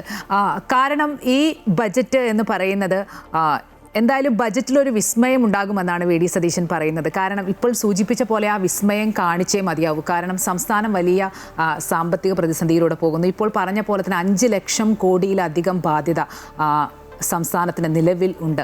ഇപ്പോൾ പറഞ്ഞ പോലെ തന്നെ അതിൽ ഈ വരുമാനത്തിൻ്റെ 75% ഈ പെൻഷൻ, അതുപോലെ തന്നെ ശമ്പളം, പലിശ വിഭാഗത്തിൽ പോകുന്നു.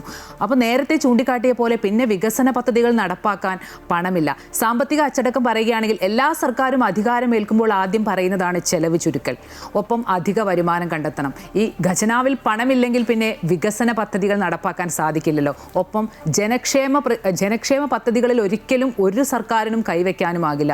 ആ ഒരു സാഹചര്യത്തിൽ എങ്ങനെ മുന്നോട്ട് പോകാൻ സാധിക്കും? പക്ഷെ അതിലേക്കാണ് ഞാൻ പറഞ്ഞു വന്നത്. നമ്മുടെ ധനത് വരുമാനം 1.14 ലക്ഷം രൂപയാണ് 26-27 പ്രതീക്ഷിക്കുന്നത്. നമ്മുടെ സർക്കാർ ഉദ്യോഗസ്ഥരുടെ ശമ്പളം, അവരുടെ പെൻഷൻ, അതേപോലെ തന്നെ പലിശ അടയ്ക്കൽ, ഇതിന് 3നും വേണ്ടി ഏകദേശം 1.40 ലക്ഷം രൂപ ചെലവഴിക്കേണ്ടതായിട്ട് വരും. അല്ല, 1.30 ലക്ഷം 1.3 ലക്ഷം രൂപ ചെലവഴിക്കേണ്ടത്. അതായത് നമ്മളുടെ തനത് വരുമാനത്തേക്കാൾ 16,000 കോടി രൂപ അധികം കണ്ടെത്തിയെങ്കിൽ മാത്രമേ ഈ 3 അനിവാര്യ ചെലവുകൾ പണം കണ്ടെത്താൻ കഴിയുകയുള്ളൂ. ഈ ഒരു സാമ്പത്തിക സ്ഥിതിയിലാണ് ഇപ്പോൾ എല്ലാവരും പറയുന്ന റവന്യൂ എക്സ്പെൻഡിച്ചറിൻ്റെ 77% ഇപ്പം 3 കാര്യങ്ങൾക്ക് വേണ്ടി ചെലവഴിക്കുക. അത് ഗവൺമെൻറ് ഓഫ് ഇന്ത്യയിൽ നിന്ന് കിട്ടുന്ന കേന്ദ്ര നികുതി വിഹിതം കൂടി ചേർത്തിട്ടാണ്. അപ്പോൾ ഞാൻ നേരത്തെ പറഞ്ഞതുപോലെ 26-27 ഈ 3 അനിവാര്യ ചെലവുകൾക്ക് 16,000 കോടി രൂപയുടെ കമ്മി അനുഭവപ്പെടുന്ന ഒരു സംസ്ഥാനം പിന്നെ ആശ്രയിക്കേണ്ടത് 2 കാര്യങ്ങളാണ്. ഒന്ന്, കേന്ദ്രത്തിൽ നിന്ന് കിട്ടുന്ന നികുതി വിഹിതം, 2 വായ്പയെടുപ്പ്. ഇപ്പോൾ 2026-27 ഗവൺമെൻറ് ഓഫ് ഇന്ത്യയുടെ കേന്ദ്ര വിഹിതത്തിൽ നിന്നും പ്രതീക്ഷിക്കുന്നത് 68,000 കോടി രൂപയാണ് ഗവൺമെൻറ് ഓഫ് കേരള. പക്ഷേ തുടക്കത്തിൽ പറഞ്ഞതുപോലെ കേന്ദ്ര ഗവൺമെൻറ് ബഡ്ജറ്റ് അവതരിപ്പിക്കുന്നതിന് മുമ്പ് കേരളത്തിന് എത്ര കിട്ടും എന്ന വ്യക്തമായ രൂപമില്ലാത്ത സാഹചര്യത്തിലാണ് കേന്ദ്ര വിഹിതം പെരുപ്പിച്ച് കാണിച്ച് 68,000 കോടി രൂപയിലേക്ക് വന്നത്. പക്ഷേ ഗവൺമെൻറ് ഓഫ് ഇന്ത്യ ബഡ്ജറ്റ് അവതരിപ്പിച്ച് കഴിഞ്ഞ അവസരത്തിൽ കേരളത്തിന് അത്രയും കിട്ടുകയില്ല. ഏകദേശം 20,000 മുതൽ 25,000 കോടി രൂപയുടെ കുറവ് വരും. അപ്പോൾ ഈ ഒരു സാഹചര്യത്തിൽ കമ്മി വർദ്ധിക്കും. തീർച്ചയായിട്ടും ഡെഫിസിറ്റ് വർദ്ധിക്കും, റവന്യൂ ഡെഫിസിറ്റ് വർദ്ധിക്കും. അതുപോലെ തന്നെ വികസന പ്രവർത്തനങ്ങൾക്ക് തുക കണ്ടെത്താൻ കഴിയാതെ വരും. ഈ സാഹചര്യത്തിലാണ് ധവളപത്രം പറയുന്നത് നമ്മുടെ പെൻഷൻ പ്രായം ഉയർത്തണം, അതേപോലെ തന്നെ പേ കമ്മീഷൻ്റെ പ്രവർത്തനം 10 വർഷത്തിലൊരിക്കലാക്കണം. പക്ഷേ പെൻഷൻ പ്രായം 2 വർഷം ഉയർത്തിയത് കൊണ്ട് അവർ തന്നെ പറയുന്നുണ്ട് ഏകദേശം 6,000 കോടി രൂപ മിച്ചം പിടിക്കാൻ പറ്റുമെന്ന്. അപ്പോൾ നേരത്തെ പറഞ്ഞതുപോലെ 3 അനിവാര്യ ചെലവുകൾക്ക് സർക്കാരിന് അധികം കണ്ടെത്തേണ്ടുന്ന 14,000 കോടി രൂപയാണ്. പക്ഷേ ഈ പെൻഷൻ പ്രായം ഉയർത്തിക്കഴിഞ്ഞാൽ കിട്ടുന്നത് അധികം കിട്ടുന്നത് കേവലം 6,000 കോടി രൂപയാണ്. അതേപോലെ തന്നെ പേ റിവിഷൻ്റെ പ്രവർത്തനം തുടങ്ങിക്കഴിഞ്ഞു. അപ്പോൾ ഇങ്ങനെയുള്ള ഒരു പ്രത്യേക സാമ്പത്തിക അനിശ്ചിതത്വത്തിൽ UDF ഗവൺമെൻറ്റിന് പ്രഖ്യാപിച്ച വാഗ്ദാനങ്ങൾ ഏത് തരത്തിൽ നടപ്പിലാക്കാൻ കഴിയും? ഇപ്പം ഇന്ദിരാ ഗ്യാരണ്ടിയിലെ 4-5 കാര്യങ്ങൾ പറയുന്നുണ്ട്. അതിൽ ഏറ്റവും പ്രധാനപ്പെട്ടത് സ്ത്രീകൾക്കുള്ള സൗജന്യ ബസ് യാത്രയാണ്. KSRTC ആണ് നടപ്പിലാക്കുന്നത്. KSRTC ഇപ്പോൾ തന്നെ ഗവൺമെൻറ് ഓഫ് കേരള 90 ലക്ഷം കോടി രൂപയാണ് ഓരോ വർഷം കൊടുക്കുന്നത്. ഇതോടെ നടപ്പിലാക്കുന്ന അവസരത്തിൽ ഒരു വർഷം ഏകദേശം 200 കോടിയിലധികം രൂപ കൊടുക്കേണ്ടതായിട്ട് വരും. അതിനെങ്ങനെ പണം കണ്ടെത്തും? ഇങ്ങനെയൊക്കെയുള്ള ഒരുപാട് പ്രശ്നങ്ങളാണ് കേരളം നേരിട്ടുകൊണ്ടിരിക്കുന്നത്. അതിനുള്ള പരിഹാരം ഇതിൽ വരും എന്ന് നമുക്ക് പ്രതീക്ഷിക്കാം. ശരി, അതിലേക്ക് മടങ്ങിയെത്താം. എന്തായാലും വി ഡി സർക്കാരിൻ്റെ കന്നി ബജറ്റിലെ പ്രതീക്ഷകൾ പങ്കുവെക്കുകയാണ് ഓരോ മേഖലയിലുള്ളവരും. സംസ്ഥാനം വലിയ സാമ്പത്തിക പ്രതിസന്ധിയിലൂടെ കടന്നു പോകുമ്പോൾ അതൊക്കെ എങ്ങനെ പരിഹരിക്കുമെന്ന് തന്നെയാണ് ഈ ബജറ്റിലൂടെ എല്ലാവരും ഉറ്റുനോക്കുന്നത്. UDF സർക്കാരിൻ്റെ ആദ്യ ബജറ്റിനെ വലിയ പ്രതീക്ഷയോടെയാണ് സാധാരണക്കാർ കാണുന്നത്. ഓരോ ജില്ലയിലുള്ള ആളുകൾക്കും അവരുടേതായ പ്രതീക്ഷകളാണ് പങ്കുവെക്കുന്നത്. തൃശ്ശൂരിൽ നിന്നുള്ള പ്രതികരണങ്ങളിലേക്ക്. ബജറ്റിൽ ഒരു ഇന്ദിരാ ഗ്യാരണ്ടിയുടെ മറ്റുള്ള കാര്യങ്ങൾ ഉണ്ടല്ലോ, ഒരുപാട് കാര്യങ്ങളുണ്ട്. അതെല്ലാം നടപ്പിലാക്കുമെന്നാണ് വിശ്വാസം. വളരെ ആത്മവിശ്വാസമുണ്ട്. കാരണം കുറഞ്ഞ ദിവസങ്ങൾ കൊണ്ട് തന്നെ ഇത്രയധികം വാക്ക് പാലിച്ച ഒരു മുഖ്യമന്ത്രി ഉണ്ടാവുമ്പോൾ വരും ബജറ്റിൽ വളരെയധികം പ്രതീക്ഷ സ്ത്രീകൾക്കുണ്ട്. ഈ മത്സ്യത്തൊഴിലാളികൾക്ക് വേണ്ടിയിട്ട് ഒരു ഭവന പദ്ധതി ഉണ്ടായിരുന്നു, അത് പുനഃസ്ഥാപിക്കണം. അതുപോലെ ഈ മണ്ണെണ്ണ സബ്സിഡി വെട്ടിക്കുറച്ചത് പുനഃസ്ഥാപിക്കണം. അതുപോലെ തന്നെ പ്രധാനപ്പെട്ട മറ്റൊരു കാര്യം, ഈ നാഷണൽ ഹൈവേയുമായി ബന്ധപ്പെട്ട് ഈ നാഷണൽ ഹൈവേ സ്കൂൾ അഥവാ പിന്നെ ഹോസ്പിറ്റൽ മേഖലകളിൽ കടന്നു പോകാൻ റോഡ് മുറിച്ച് കടക്കാൻ ഒരു സംവിധാനമില്ല, അണ്ടർപാസ് ഒഴികെ. അപ്പോൾ മേൽപ്പാലം, നടന്നു പോകാൻ വേണ്ടിയിട്ടുള്ള മേൽപ്പാലം ഈ സ്കൂള്, കോളേജ് മുതലായ മേഖലകളിൽ ഉണ്ടാവണം. സംസ്ഥാന ബജറ്റ് വരുമ്പോൾ കേരളം ഇനി എങ്ങോട്ട് തുഴയണം എന്നതിനെക്കുറിച്ച് ജനങ്ങൾക്ക് വലിയ പ്രതീക്ഷകളുണ്ട്. അതിനൊപ്പമാണ് വി ഡി സതീശന്റെ നേതൃത്വത്തിലുള്ള ഈ സർക്കാർ 1 മാസം പിന്നിടുന്നത്. കഴിഞ്ഞ 1 മാസത്തെ സർക്കാരിന്റെ പ്രവർത്തനങ്ങൾ വിലയിരുത്താനും വരാനിരിക്കുന്ന ബജറ്റിൽ ജനങ്ങൾ എന്തൊക്കെയാണ് പ്രതീക്ഷിക്കുന്നത് എന്നുമുള്ള ജനങ്ങളുടെ മറ്റൊരു പ്രതികരണങ്ങൾ കൂടി കാണാം. നല്ല അഭിപ്രായമാണ്. കാരണം ജനക്ഷേമകരമായ കാര്യമാണ് ഈ പ്രിയദർശിനി സ്ത്രീ സൗജന്യ യാത്ര. മെയിനായിട്ടും സാധാരണ വീട്ടമ്മമാർക്കും കോളേജിൽ പോകുന്ന കുട്ടികൾക്കും വളരെ നല്ലതാണ്. പുതിയ ബജറ്റിൽ ഈ ജില്ലയ്ക്ക് വളരെ പ്രതീക്ഷയാണ്. നമ്മൾ ശബരിമല വികസനമാണ് മെയിനായിട്ടും നമ്മൾ ഉദ്ദേശിക്കുന്നത്. ശബരിമല, എരുമേലിയൊക്കെ ഉൾപ്പെടുന്ന പ്രദേശമാണ്. പിന്നെ ഒരു എയർപോർട്ട് കൂടെ ഈ ജില്ലയിൽ കൊടുമണ്ണൂരിലും വരണമെന്നുള്ളൊരു ആഗ്രഹമുണ്ട്. പാവങ്ങൾക്ക് വേണ്ടി എന്തെങ്കിലും ചെയ്യണം, അങ്ങനെയുള്ളൊരു ഇത് വരണമെന്നാണ് നമ്മുടെ ആഗ്രഹം. പാവങ്ങൾക്ക് വേണ്ടിയിട്ട് എന്ത് ചെയ്യണമെന്നാണ്? പിന്നെ പാവങ്ങളായിട്ട് താമസിക്കുന്ന ആൾക്കാരൊക്കെ ഇല്ലേ, അവര് കണ്ടുപിടിച്ച് അവർക്ക് അർഹതയുള്ളവർക്ക് എന്തെങ്കിലും കൊടുക്കണം, അത് ചെയ്യണം. അങ്ങനാണെങ്കിലല്ലേ നമുക്കൊരിത് പറയാനൊക്കത്തുള്ളൂ. ഇതുവരെയുള്ള ഭരണത്തിൽ കുഴപ്പമൊന്നുമില്ല. പുതിയ സർക്കാർ വന്നതുകൊണ്ട് എല്ലാവർക്കും നല്ല പ്രതീക്ഷ തന്നെ കേരളത്തിൽ. ഇപ്പം സ്ത്രീകൾക്ക് തന്നെ ഒത്തിരി മുൻഗണനയായി. ബസ്സിന്റെ ചാർജ് കുറച്ച് ഫ്രീ സർവീസാക്കി. ഏറ്റവും നല്ല ഭരണം കാഴ്ചവെക്കുന്ന എല്ലാവരും പറയുന്ന അഭിപ്രായം. ബഡ്ജറ്റിലെ പ്രതീക്ഷയുണ്ട്, നോക്കാം. പുതിയ പദ്ധതികൾ ഉണ്ടാവും തോന്നുന്നു. തദ്ദേശ സംബന്ധിച്ചുള്ള ആള് ക്ലീനാ, കുഴപ്പമില്ല. പിന്നെ കൂടുതൽ ഒരു മന്ത്രിസഭയല്ലയോ. വീണ്ടും ബജറ്റിന്റെ പ്രതീക്ഷകളിലേക്ക് തന്നെയാണ് പോകുന്നത്. ശ്രീ നിയതി നേരത്തെ സൂചിപ്പിച്ച പോലെ ഈ അധിക വരുമാനത്തെക്കുറിച്ച് പറയുമ്പോൾ ഈ സർക്കാരിനെ സംബന്ധിച്ച് ക്ഷേമ പ്രവർത്തനങ്ങൾ അതുപോലെ തന്നെ വികസന പദ്ധതികൾക്കൊക്കെ അധിക ധനമാർഗം കണ്ടെത്തണം. സാധാരണക്കാരായ ജനങ്ങളെ സംബന്ധിച്ച് ഇനിയൊരു നികുതി അടിച്ചേൽപ്പിക്കുക എന്ന് പറയുന്നത് താങ്ങാനാവാത്ത കാര്യമാണ്. അപ്പോൾ എങ്ങനെ അധിക വരുമാനം കണ്ടെത്തുമെന്നുള്ളതാണ്. പ്രത്യേകിച്ച് ഈ KSRTCയിലേക്കൊക്കെ വരുമ്പോൾ സൗജന്യ യാത്രയിലൊക്കെ കോടിക്കണക്കിന് രൂപയുടെ അധിക ബാധ്യതയാണ് ഈ സാമ്പത്തിക പ്രതിസന്ധിക്ക് അപ്പുറത്തേക്ക് സർക്കാരിനുള്ളത്. അപ്പോൾ അതൊക്കെ എങ്ങനെ മറികടക്കാൻ കഴിയും? നിലവിലെ സമ്പദ് വ്യവസ്ഥയെ ഇനി എങ്ങനെ ചികിത്സിക്കുമെന്നുള്ളതാണ് ഏറ്റവും പ്രധാനപ്പെട്ട കാര്യം. ഇപ്പോൾ പറയുന്ന ക്ഷേമ പ്രവർത്തനങ്ങളെല്ലാം തന്നെ റവന്യൂ എക്സ്പെൻഡിച്ചറിൻ്റെ ഭാഗമാണ്. ആ റവന്യൂ എക്സ്പെൻഡിച്ചർ കൂട്ടണമെന്നുണ്ടെങ്കിൽ വിഭവസമാഹരണം നടത്തണം. വിഭവസമാഹരണം നടത്തണമെന്നുണ്ടെന്നുണ്ടെങ്കിൽ നമ്മുടെ തനത് വരുമാനം വർദ്ധിപ്പിക്കണം. തനത് വരുമാനം വർദ്ധിപ്പിക്കണമെന്നുണ്ടെന്നുണ്ടെങ്കിൽ നമ്മുടെ ഭരണ സംവിധാനം ശക്തിപ്പെടണം, കാര്യക്ഷമമാക്കണം, അഴിമതിരഹിതമാക്കണം. ഇങ്ങനെ പലതരത്തിലുള്ള പരിപാടികളെ സമന്വയിപ്പിച്ചുകൊണ്ട് മാത്രമേ സർക്കാരിന് അതിവിഭവ സമാഹരണം നടത്താൻ കഴിയുകയുള്ളൂ എന്ന വസ്തുത സർക്കാർ ആദ്യം മനസ്സിലാക്കേണ്ടതായിട്ടുണ്ട്. ഇപ്പോൾ ഇവിടെ നേരത്തെ ചില ആൾക്കാരൊക്കെ പറഞ്ഞതുപോലെ സ്ത്രീകൾക്ക് സൗജന്യ ബസ് യാത്ര കൊടുത്തു. നല്ല കാര്യമാണ്. ഇന്ദിരാ ഗ്യാരണ്ടിയുടെ ഭാഗമായിട്ട് ഒരു ദിവസം ശരാശരി 10 ലക്ഷത്തിലധികം ആൾക്കാർ യാത്ര ചെയ്യുന്നുണ്ട്. പക്ഷേ ഇന്ന് നിലവിൽ തന്നെ KSRTCക്ക് ശമ്പളം കൊടുക്കുന്നതിനും പെൻഷൻ കൊടുക്കുന്നതിനും വേണ്ടി സംസ്ഥാന സർക്കാർ 90 കോടി രൂപയാണ് ഒരു മാസം കൊടുക്കുന്നത്. അപ്പോൾ അതിനോടൊപ്പമാണ് ഈ സൗജന്യ ബസ് യാത്രയ്ക്ക് വേണ്ടി KSRTCക്ക് ഉണ്ടാകുന്ന അധിക ചെലവ് അല്ലെങ്കിൽ നഷ്ടം നികത്തേണ്ടതായിട്ട് വരുന്നത്. അതൊരു വലിയ ഭീമമായ തുകയായിരിക്കും. അതിന് ധനം കണ്ടെത്തേണ്ടതായിട്ടുണ്ട്. ഇങ്ങനെ അതേപോലെ തന്നെ നേരത്തെ പറഞ്ഞത് ഇന്ദിരാ ഗ്യാരണ്ടിയിൽ വന്ന വയോജന വകുപ്പ് തുടങ്ങിയിട്ടുണ്ട്. അതിന് അധിക ചെലവുകൾ നേരിടേണ്ടതായിട്ട് വരും. അതിന് വിഭവസമാഹരണം നടത്തണം. വയോധികരുടെ ക്ഷേമ പ്രവർത്തനങ്ങൾക്ക് അധികം പണം കണ്ടെത്തേണ്ടതായിട്ട് വരും.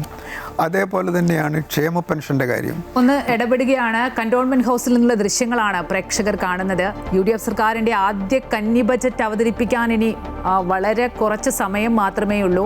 ഇത്തവണത്തെ ഒരു പ്രത്യേകത, മുഖ്യമന്ത്രി കന്റോൺമെന്റ് ഹൗസിൽ നിന്ന് നിയമസഭയിലേക്ക് ബജറ്റ് അവതരിപ്പിക്കാൻ എത്തുന്നു എന്നുള്ളൊരു പ്രത്യേകത കൂടിയുണ്ട്. ധനവകുപ്പിലെ ഉദ്യോഗസ്ഥരെയൊക്കെ കാണാം. ഇന്നലെ വൈകിട്ടോടു കൂടിയാണ് ബജറ്റ് പ്രസംഗം തയ്യാറാക്കിയത്. സാധാരണ മുഖ്യമന്ത്രിയെ ധനമന്ത്രി ബജറ്റ് പ്രസംഗം വായിച്ചു കേൾപ്പിക്കുന്ന ഒരു പതിവുണ്ട്. ഇത്തവണ ഇവിടെ അതിൻ്റെ ആവശ്യമില്ല. മുഖ്യമന്ത്രി തന്നെയാണ് ധനവകുപ്പ് കൈകാര്യം ചെയ്യുന്നത്. അതുകൊണ്ട് തന്നെ നേരത്തെ തുടക്കത്തിലൊക്കെ സൂചിപ്പിച്ച പോലെ ഓരോ മേഖലകളിലുള്ളവർക്കും ആകാംക്ഷ ഉണ്ടാകാനുള്ള പലതരം കാരണങ്ങളുണ്ട്. കാരണം മുഖ്യമന്ത്രി ഭാവി കേരളത്തെ എങ്ങനെ നോക്കിക്കാണുന്നു എന്ന സൂചനകളൊക്കെ ഈ ബജറ്റിൽ ഉണ്ടാകുമെന്നുള്ളത് തന്നെയാണ് ഓരോരുത്തരും പ്രതീക്ഷിക്കുന്നത്. കന്റോൺമെന്റ് ഹൗസിൽ നിന്നുള്ള ദൃശ്യങ്ങളാണ്. ശ്രീ നിയതി, തുടരാം. സൂചിപ്പിച്ച പോലെ തന്നെ ഈ അധിക വരുമാനം കണ്ടെത്തണം എന്നുള്ളതാണ് എല്ലാ സാമ്പത്തിക വിദഗ്ധരും മുന്നോട്ട് വയ്ക്കുന്ന കാര്യം. അത് എങ്ങനെ പ്രാവർത്തികമാക്കുമെന്നുള്ളതാണ്. ഒപ്പം തന്നെ ഈ നികുതി വരുമാനങ്ങളും നികുതിയേതര വരുമാനങ്ങളൊക്കെ ഉയർത്തേണ്ടതുണ്ടല്ലേ, അതൊക്കെ ഇനി എത്രത്തോളം നിലവിലെ സാഹചര്യത്തിൽ ഈ കഴിഞ്ഞ 2 മാസം എടുക്കുകയാണെങ്കിൽ വലിയ ഒരു നേട്ടം ഈ സാമ്പത്തിക വർഷത്തിൽ സംസ്ഥാന സർക്കാരിന് നേടാൻ സാധിച്ചിട്ടുണ്ട്. അത് ഈ സർക്കാരിൻ്റെ അല്ല, വിപണിയിലുണ്ടായ ഉണർവ് എന്നാണ് മനസ്സിലാക്കുന്നത്. ആ രീതിയിലൊക്കെ ഇനി എങ്ങനെ പ്രവർത്തിക്കാൻ അല്ലെങ്കിൽ മുന്നോട്ട് പോകാൻ സാധിക്കും? ഗവൺമെൻറ്റിനെ സംബന്ധിച്ചിടത്തോളം അധിക വിഭവസമാഹരണത്തിന് പ്രധാനമായിട്ട് 2 സ്രോതസ്സുകളാണുള്ളത്. ഒന്ന്, തനത് വരുമാനം വർദ്ധിപ്പിക്കുക.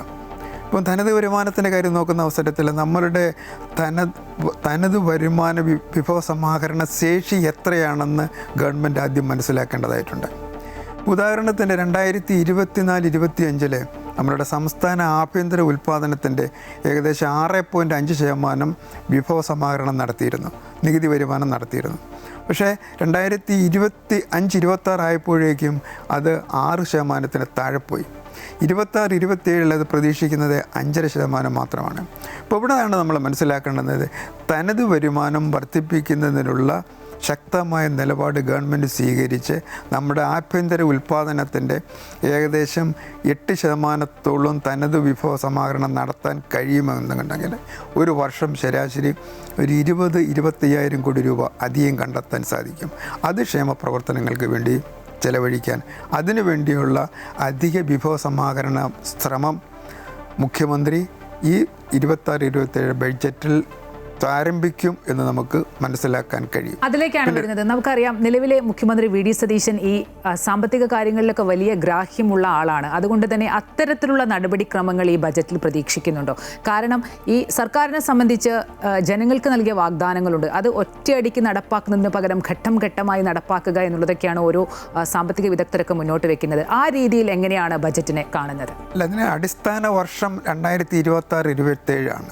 ഈ അടിസ്ഥാന വർഷത്തിൽ തന്നെ അല്ലെങ്കിൽ ആദ്യ ബഡ്ജറ്റിൽ തന്നെ ഇതിനുള്ള ശ്രമം ആരംഭിക്കണം.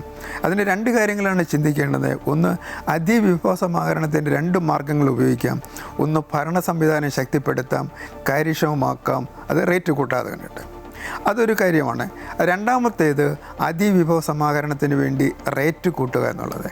അത് ജനങ്ങളെ സംബന്ധിച്ചിടത്തോളം ഒരു ശ്രമകരമായ കാര്യമായിരിക്കത്തില്ല. കാരണം പൊതുവെ ജനങ്ങളുടെ ക്രയശേഷി വളരെ കുറഞ്ഞിരിക്കുന്ന സമയമാണ്. വരുമാനത്തിലുണ്ടാകുന്ന കുറവ്, തൊഴിലില്ലായ്മയിലുണ്ടാകുന്ന വർധനവുമൊക്കെ. അതുകൊണ്ട് റേറ്റിന് വലിയ പ്രാധാന്യം, അല്ലെങ്കിൽ അതിവിഭവ സമാഹരണത്തിലെ റേറ്റ് വർധനവത്തിന് ശ്രമിക്കാതെ കണ്ടിട്ട് ഭരണ സംവിധാനം ശക്തിപ്പെടുത്തിക്കൊണ്ട്, അതുപോലെ തന്നെ കൂടുതൽ കാര്യക്ഷമമാക്കിക്കൊണ്ട് അതിവിഭവ സമാഹരണം നടത്താനുള്ള ശ്രമമാണ് നടത്തേണ്ടത്. രണ്ടാമത്തേത്, ഗവൺമെൻറ് ഓഫ് ഇന്ത്യയിൽ നിന്നും കിട്ടാനുള്ള വിഹിതം ചോദിച്ചു വാങ്ങുന്നതിനുള്ള ഒരു ശ്രമം കേരള ഗവൺമെൻറ് നടപ്പിലാക്കണം. അതായത് നമ്മുടെ 2026-31 വർഷം, അതായത് 16ാം ധനകാര്യ കമ്മീഷനിലെ കേരളത്തിൽ മെച്ചപ്പെട്ട കേന്ദ്ര ഗവൺമെന്റിന്റെ ചില കടുത്ത നിയന്ത്രണങ്ങളുണ്ടല്ലോ, അപ്പോൾ അതിലൊക്കെ നമുക്ക് എത്രത്തോളം പ്രതീക്ഷ വെക്കാൻ സാധിക്കും? അല്ല, 2026-27 തുടങ്ങുന്ന 16ാം ധനകാര്യ കമ്മീഷനിലെ കേരളത്തിന് മെച്ചപ്പെട്ട വിഹിതം കിട്ടുന്നുണ്ട്. അത് നടപ്പിലാക്കി തുടങ്ങിക്കഴിഞ്ഞു. അതായത് 15ാം ധനകാര്യ കമ്മീഷനിലെ കേരളത്തിൻ്റെ വിഹിതം ഡിവിസിബിൾ പൂളിൽ നിന്ന് കിട്ടുന്ന മൊത്തം കേന്ദ്ര നികുതി ഷെയറിൻ്റെ 1.93% 16ാം ധനകാര്യ കമ്മീഷനിലെ 2.38% വർദ്ധിച്ചതിൻ്റെ ഫലമായിട്ട് ഒരു വർഷം 2026-27 മുതൽ ശരാശരി ഏകദേശം 10,000 മുതൽ 14,000 രൂപ വരെ വർധനവുണ്ടാകും. അതൊരു മെച്ചപ്പെട്ട കാര്യം തന്നെയാണ്. അത് കൃത്യമായിട്ട് ഗവൺമെൻറ് ഓഫ് ഇന്ത്യയിൽ നിന്ന് കിട്ടും. അത് വിനിയോഗിക്കുന്ന അവസരത്തിൽ നല്ല കാര്യക്ഷമത ഉണ്ടായിരിക്കണം, അതേപോലെ തന്നെ ഉൽപ്പാദനക്ഷമത ഉണ്ടായിരിക്കണം. പിന്നെ 2 കേന്ദ്രാവിഷ്കൃത പദ്ധതികളാണ്. അതിൽ ഏറ്റവും പ്രധാനപ്പെട്ട 3 എണ്ണമാണ്. ഒന്ന്, ദേശീയ ആരോഗ്യ കിട്ടുന്ന ദേശീയ ആരോഗ്യ കമ്മീഷൻ വഴി കിട്ടുന്നത്, അതേപോലെ തന്നെ സർവശിക്ഷ അഭിയാൻ വഴി കിട്ടുന്നത്, അതേപോലെ തന്നെ വാട്ടർ അതോറിറ്റിക്ക് ജലജീവൻ വഴി കിട്ടുന്നത്, ഇതൊക്കെ ഉണ്ട്. അതിൽ 60% ഗവൺമെൻറ് ഓഫ് ഇന്ത്യയും 40% സംസ്ഥാനങ്ങളുമാണ്. അത് സംസ്ഥാനങ്ങളുടെ ഷെയർ വാങ്ങണമെന്നുണ്ടെങ്കിൽ നമ്മളുടെ വിഹിതം, ഗവൺമെൻറ് ഓഫ് ഇന്ത്യ കിട്ടുന്ന വിഹിതവും സമയബന്ധിതമായിട്ട് പൂർത്തിയാക്കി അതിൻ്റെ ഓഡിറ്റർ റിപ്പോർട്ട് കൊടുത്ത് ഗവൺമെൻറ് ഓഫ് ഇന്ത്യയിൽ നിന്ന് വാങ്ങിയെങ്കിൽ മാത്രമേ കൃത്യമായിട്ട് തുക കിട്ടുകയുള്ളൂ. പക്ഷേ കേരളത്തെ സംബന്ധിച്ചിടത്തോളം ഇതാണ് കേരളം അനുഭവിക്കുന്ന ഏറ്റവും വലിയ. മറ്റ് സംസ്ഥാനങ്ങളൊക്കെ അവർ എക്സ്പെൻഡിച്ചർ നടത്തി ഓഡിറ്റർ റിപ്പോർട്ട് കൊടുത്ത് കൃത്യമായിട്ട് അവരുടെ വിഹിതം വാങ്ങുന്നുണ്ട്. പക്ഷേ കേരളത്തിന് സാധിക്കുന്നില്ല. അത് പുതിയ ഗവൺമെൻറ് അതിനുള്ള ഒരു ശക്തമായ സംവിധാനം കൊണ്ടുവരികയാണെന്നുണ്ടെങ്കിൽ തീർച്ചയായിട്ടും ഗവൺമെൻറ് ഓഫ് ഇന്ത്യയിൽ നിന്നും കൂടുതൽ വിഹിതം വാങ്ങാൻ കഴിയും. പിന്നെ മൂന്നാമത്തേതെന്ന് പറഞ്ഞു കഴിഞ്ഞാൽ, ഗവൺമെൻറ് ഓഫ് ഇന്ത്യ 2023-24 മുതൽ 50 വർഷത്തേക്കുള്ള ഒരു പലിശരഹിത വായ്പ കൊടുക്കുന്നുണ്ട്. ആ പലിശരഹിത വായ്പയിൽ കേരളത്തിൻ്റെ അടിസ്ഥാന സൗകര്യങ്ങൾ വർദ്ധിപ്പിക്കുന്നതിന് വേണ്ടി വ്യക്തമായ പ്രോജക്റ്റുകൾ തയ്യാറാക്കി ഗവൺമെൻറ് ഓഫ് ഇന്ത്യയിൽ കൊടുത്ത് അതിൽ നിന്ന് ധനം വാങ്ങി അടിസ്ഥാന സൗകര്യങ്ങൾക്ക് വേണ്ടി ധനം വിനിയോഗിക്കുകയാണെന്നുണ്ടെങ്കിൽ തീർച്ചയായിട്ടും ഗവൺമെൻറ് ഓഫ് കേരളയ്ക്ക് അടിസ്ഥാന സൗകര്യങ്ങൾ വർദ്ധിപ്പിക്കാൻ കഴിയും. അതുവഴി കൂടുതൽ തൊഴിലവസരങ്ങളും വരുമാനവും സൃഷ്ടിക്കാൻ കഴിയും. അതിനുള്ള ഒരു കഠിനമായ ശ്രമമായിരിക്കണം 26-27 ബഡ്ജറ്റിലെ മുഖ്യമന്ത്രി സ്വീകരിക്കും എന്ന് നമുക്ക് പ്രതീക്ഷിക്കുകയും ചെയ്യാം. അത് മാത്രമല്ല, കേരളത്തെ സംബന്ധിച്ചിടത്തോളം മടങ്ങിയെത്താം. അതിലേക്ക് തന്നെയാണ് വരുന്നത്. കാരണം ആ രീതിയിൽ വലിയ ആകാംക്ഷയോടെയും പ്രതീക്ഷയോടും തന്നെയാണ് ഉറ്റുനോക്കുന്നത്. കാരണം അടിസ്ഥാന സൗകര്യ വികസനം, അതുപോലെ തന്നെ തൊഴിൽ മേഖല, ഒപ്പം തന്നെ എല്ലാ മേഖലകളിലും സർക്കാർ എങ്ങനെയാണ് ഉറ്റുനോക്കുന്നതൊക്കെ ഏറ്റവും പ്രധാനപ്പെട്ട കാര്യമാണ്. കാർഷിക മേഖല ബജറ്റിനെ സംബന്ധിച്ചിടത്തോളം ഏറ്റവും വലിയ ഒരു പ്രധാനപ്പെട്ട മേഖലയാണ്. അവർ വലിയ പ്രതീക്ഷയും അതുപോലെ തന്നെ ആത്മവിശ്വാസത്തിലും ഒക്കെയാണ്. നെല്ല് സംഭരണവുമായി ബന്ധപ്പെട്ട പ്രശ്നം പരിഹരിക്കാൻ ബജറ്റിൽ റിവോൾവിംഗ് ഫണ്ട് ഏർപ്പെടുത്തുമെന്ന പ്രതീക്ഷയാണ് നെൽകർഷക സംരക്ഷണ സമിതി പ്രതീക്ഷിക്കുന്നത്. UDF പ്രകടന പത്രികയിൽ വാഗ്ദാനം ചെയ്തതുപോലെ നെല്ലുവില 35 രൂപയായി ഉയർത്തുമെന്നും കർഷകർക്ക് പ്രതീക്ഷയുണ്ട്. ഇതോടൊപ്പം നെല്ലിന്റെ ഹാൻഡ്ലിംഗ് ചാർജ് സർക്കാർ ഏറ്റെടുക്കുമെന്ന ആവശ്യവും നെൽകർഷക സംരക്ഷണ സമിതി മുന്നോട്ട് വെച്ചിട്ടുണ്ട്. തീർച്ചയായും ഞങ്ങൾ വളരെ പ്രതീക്ഷയോടെ കൂടിയാണ് ബജറ്റിനെ കാണുന്നത്. കാരണം കഴിഞ്ഞ വർഷങ്ങളിലൊക്കെ നെൽകാർഷിക മേഖലയുടെ പ്രശ്നങ്ങൾ മുഖ്യമന്ത്രി അടക്കം എടുത്തു പറഞ്ഞ കാര്യങ്ങളുണ്ട്. ഞങ്ങളുടെ പാടശേഖരത്തൊക്കെ തിരുവാർപ്പിലൊക്കെ അദ്ദേഹം വന്നിട്ടുണ്ടായിരുന്നു. അപ്പോൾ ഞങ്ങളുടെ പ്രതീക്ഷ തീർച്ചയായും അവരുടെ പ്രകടന പത്രികയിൽ പറഞ്ഞ കാര്യങ്ങൾ, നെല്ലിന് 35 രൂപയാക്കുമെന്നും റിവോൾവിംഗ് ഫണ്ട് ഏറ്റവും പ്രധാനമായിട്ടും വേണ്ടത് അതാണ്. നെല്ലിൻ്റെ പണം കിട്ടിയിട്ടില്ല, ഇപ്പോഴും മാർച്ച് 18 ശേഷം പണം കിട്ടിയിട്ടില്ല. അപ്പോൾ റിവോൾവിംഗ് ഫണ്ട് ഏർപ്പെടുത്തുകയാണെങ്കിൽ നമുക്ക് ഉടനെ പണം കിട്ടുന്ന സംവിധാനം ഉണ്ടാകും. അതും രണ്ടും അവർ അംഗീകരിക്കുമെന്നും ഞങ്ങളുടെ പ്രശ്നങ്ങളെ പറ്റി ഒരു പഠനം നടത്തി ഞങ്ങളെ കൂട്ടിച്ചേർത്ത് നിൽക്കുമെന്ന് തന്നെയാണ് ഞങ്ങളുടെ പ്രതീക്ഷ. കണക്ക് ഏകദേശം ഒരു 12,500 കോടി രൂപ ഒറ്റത്തവണ റിവോൾവിംഗ് ഫണ്ടാക്കി ചെയ്തു കഴിഞ്ഞാൽ പിന്നീട് അത് റെഗുലറായിട്ട്, കാരണം ഇനി ഓരോ വർഷത്തെയും കണക്ക് കറക്റ്റായിട്ട് കൊടുക്കുന്ന അനുസരിച്ച് കേന്ദ്ര ഗവൺമെൻറ്റിൽ നിന്നുള്ള പണവും വരും. വയോജനങ്ങളുടെ ക്ഷേമത്തിനുള്ള പ്രഖ്യാപനങ്ങളും ബജറ്റിലുണ്ടാകുമെന്നാണ് കരുതുന്നത്. വയോജനങ്ങളുടെ ആരോഗ്യ സംരക്ഷണത്തിനായി കേന്ദ്ര സർക്കാരിന്റെ ആയുഷ്മാൻ പദ്ധതി കേരളത്തിൽ നടപ്പാക്കണമെന്നും വയോജനങ്ങൾക്ക് സംരംഭങ്ങൾ തുടങ്ങുന്നതിന് സാമ്പത്തിക സഹായം ലഭ്യമാക്കണമെന്നുമാണ് കോട്ടയം ഏറ്റുമാനൂർ സ്വദേശിയായ റിട്ടയർഡ് സർക്കാർ ഉദ്യോഗസ്ഥൻ B. രാജീവ് പറയുന്നത്. പാലിയേറ്റീവ് കെയർ സംവിധാനങ്ങൾക്ക് സഹായം ലഭ്യമാക്കിയാൽ ഇവരുടെ തൊഴിലവസരങ്ങൾ വർദ്ധിക്കുന്നതിനൊപ്പം വയോജനങ്ങൾക്ക് ഗുണകരമാകുമെന്നും അദ്ദേഹം ചൂണ്ടിക്കാട്ടുന്നു. കേരളത്തിൽ ഇപ്പോൾ 18% വയോജനങ്ങളുണ്ട്. അത് നാൾക്ക് നാൾ വർദ്ധിച്ചു വരികയാണ്. ഏതാണ്ട് 2030 ആകുമ്പോഴത്തേക്കും അത് 30% വരെ വർദ്ധിക്കുവാനുള്ള സാധ്യതയുണ്ട്.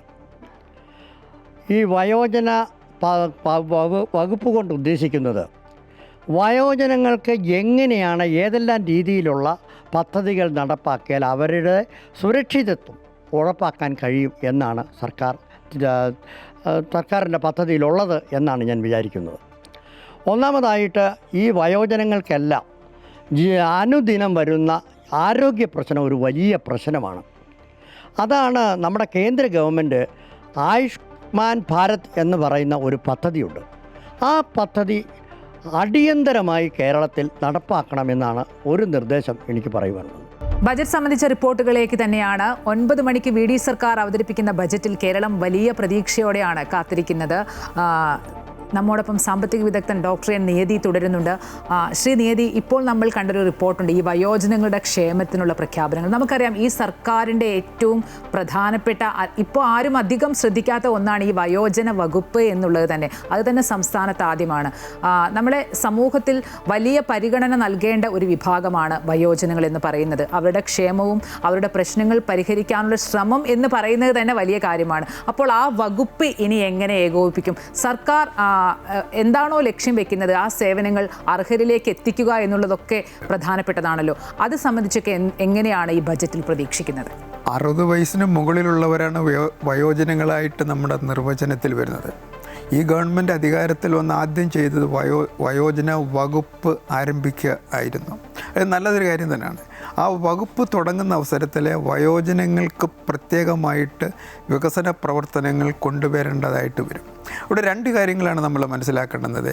ഈ വയോജനങ്ങളിൽ തന്നെ സ്വന്തമായിട്ട് വരുമാനമോ ആസ്തിയോ ഇല്ലാത്ത ഒരു വിഭാഗം കാണും. അതേപോലെ തന്നെ വരുമാനവും ആസ്തിയും ഉള്ള ഒരു വിഭാഗം, അതായത് ബന്ധുക്കളാൽ അല്ലെങ്കിൽ മക്കളാൽ വർജിക്കപ്പെടുന്ന ഒരു വിഭാഗമുണ്ട്. ആ 2 വിഭാഗങ്ങളെയും പ്രത്യേകം കണ്ടുകൊണ്ട് വേണം വികസന ക്ഷേമ പ്രവർത്തനങ്ങൾക്ക് ഊന്നൽ നൽകാനായിട്ട്. അതിലേറ്റവും പ്രധാനപ്പെട്ടത് അവരുടെ ആരോഗ്യ പ്രശ്നമാണ്. ഇപ്പോൾ നമ്മൾ ദിവസവും കാണാറും കേൾക്കാറും ഉള്ളതാണ് 60 വയസ്സ് കഴിഞ്ഞവരുടെ ആരോഗ്യ പ്രശ്നങ്ങൾ, പാലിയേറ്റീവ് കെയറിനെ പറ്റി പറയുന്നുണ്ട്.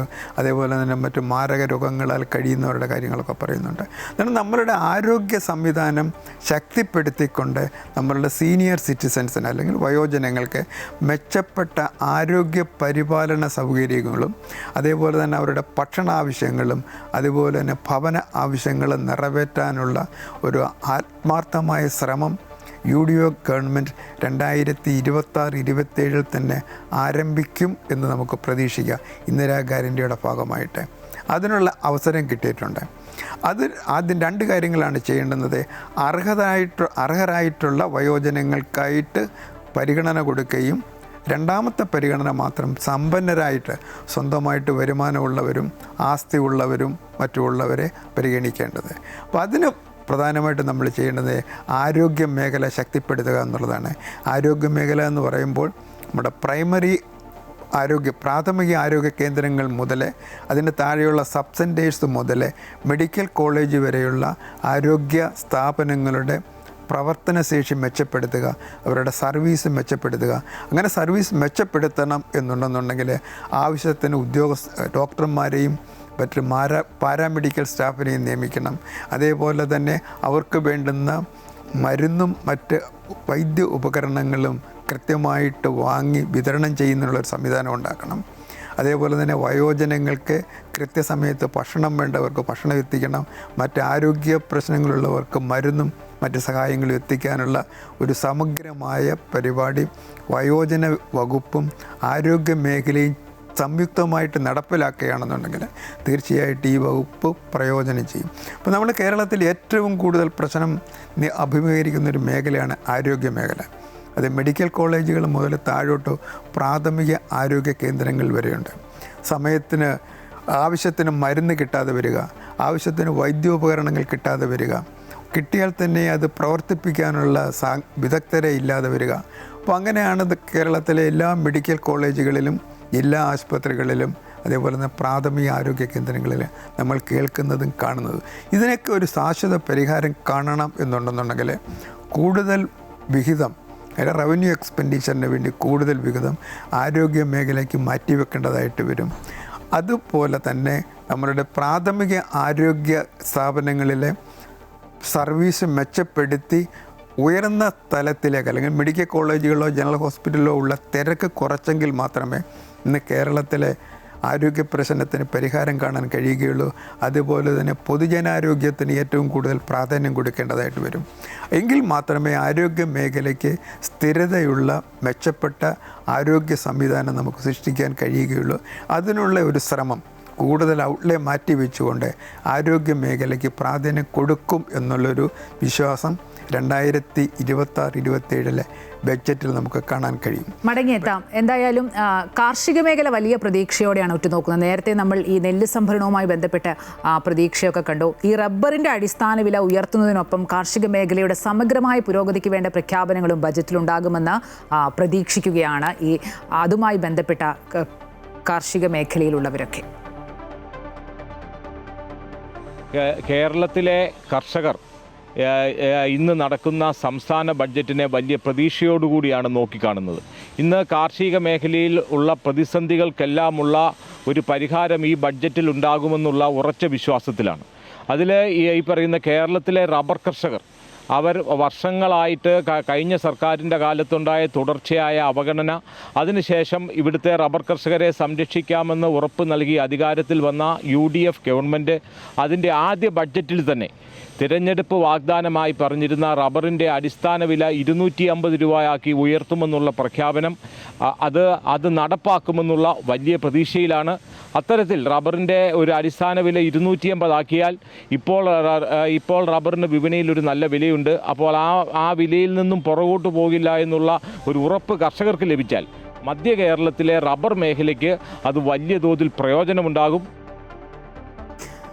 അതോടൊപ്പം തന്നെ ഈ നിക്ഷേപക സൗഹൃദമായ സമീപനം ബജറ്റിൽ സർക്കാർ സ്വീകരിക്കുമെന്ന് പ്രതീക്ഷിക്കുന്നതായി ഈ ചേംബർ ഓഫ് കൊമേഴ്സും പ്രതീക്ഷിക്കുന്നുണ്ട്. പെട്രോളിയം ഉൽപ്പന്നങ്ങളുടെ അധിക നികുതി ഒഴിവാക്കുന്നത് വിപണിയിൽ കാര്യമായ മാറ്റമുണ്ടാക്കുമെന്ന് കരുതുന്നില്ല. ആളുകൾ വിപണിയിൽ പണമിറക്കാൻ തയ്യാറാകുന്ന സാഹചര്യം നിലവിലുണ്ട്.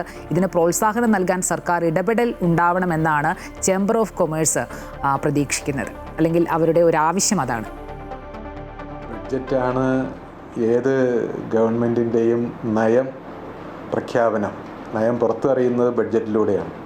അപ്പം ഞങ്ങൾ വളരെ പ്രതീക്ഷയോടെയാണ് ഈ ബഡ്ജറ്റിനെ കാണുന്നതും ഈ ഗവൺമെൻറ്റിനെ കാണുന്നതും. ഇൻവെസ്റ്റർ ഫ്രണ്ട്ലി ആയിട്ടുള്ള ഒരു സമീപനം ഈ ബഡ്ജറ്റിലൂടെ ഈ ഗവൺമെൻറ് പുറപ്പെടുവിക്കും എന്നാണ് ഞങ്ങൾ പ്രതീക്ഷിക്കുന്നത്. ഇൻവെസ്റ്റേഴ്സിനെ ഫേവർ ചെയ്യുന്ന നയങ്ങളും പരിപാടികളും ഈ ബഡ്ജറ്റിലൂടെ പ്രഖ്യാപിക്കുന്ന വിവേകപൂർവമായൊരു നടപടി പ്രതീക്ഷിക്കുന്നുണ്ട്. തീർച്ചയായിട്ടും പെട്രോളിയം ഉൽപ്പന്നങ്ങളുടെ വില വർധനവ് നാട്ടിലെ എല്ലാ ഉൽപ്പന്നങ്ങൾക്കും വില വർദ്ധിക്കാനും എല്ലാ കോസ്റ്റും കൂടുന്ന ഒരു സാഹചര്യം ഉണ്ടാക്കും. എന്തായാലും 9 മണിക്ക് വി ഡി സതീശൻ UDF സർക്കാരിൻ്റെ ആദ്യ കന്നി ബജറ്റ് അവതരിപ്പിക്കും. കേരളം കാത്തിരിക്കുകയാണ് ആ ബജറ്റിനായി. ആ ബജറ്റിൽ എന്തൊക്കെയായിരിക്കും ഉണ്ടാവുക? ജനപ്രിയ പ്രഖ്യാപനങ്ങൾക്കൊപ്പം തന്നെ സംസ്ഥാനത്തിൻ്റെ നിലവിലെ സാമ്പത്തിക പ്രതിസന്ധി മറികടക്കാൻ എന്തെല്ലാം ഉണ്ടാകുമെന്നൊക്കെ കേരളം കാത്തിരിക്കുകയാണ്.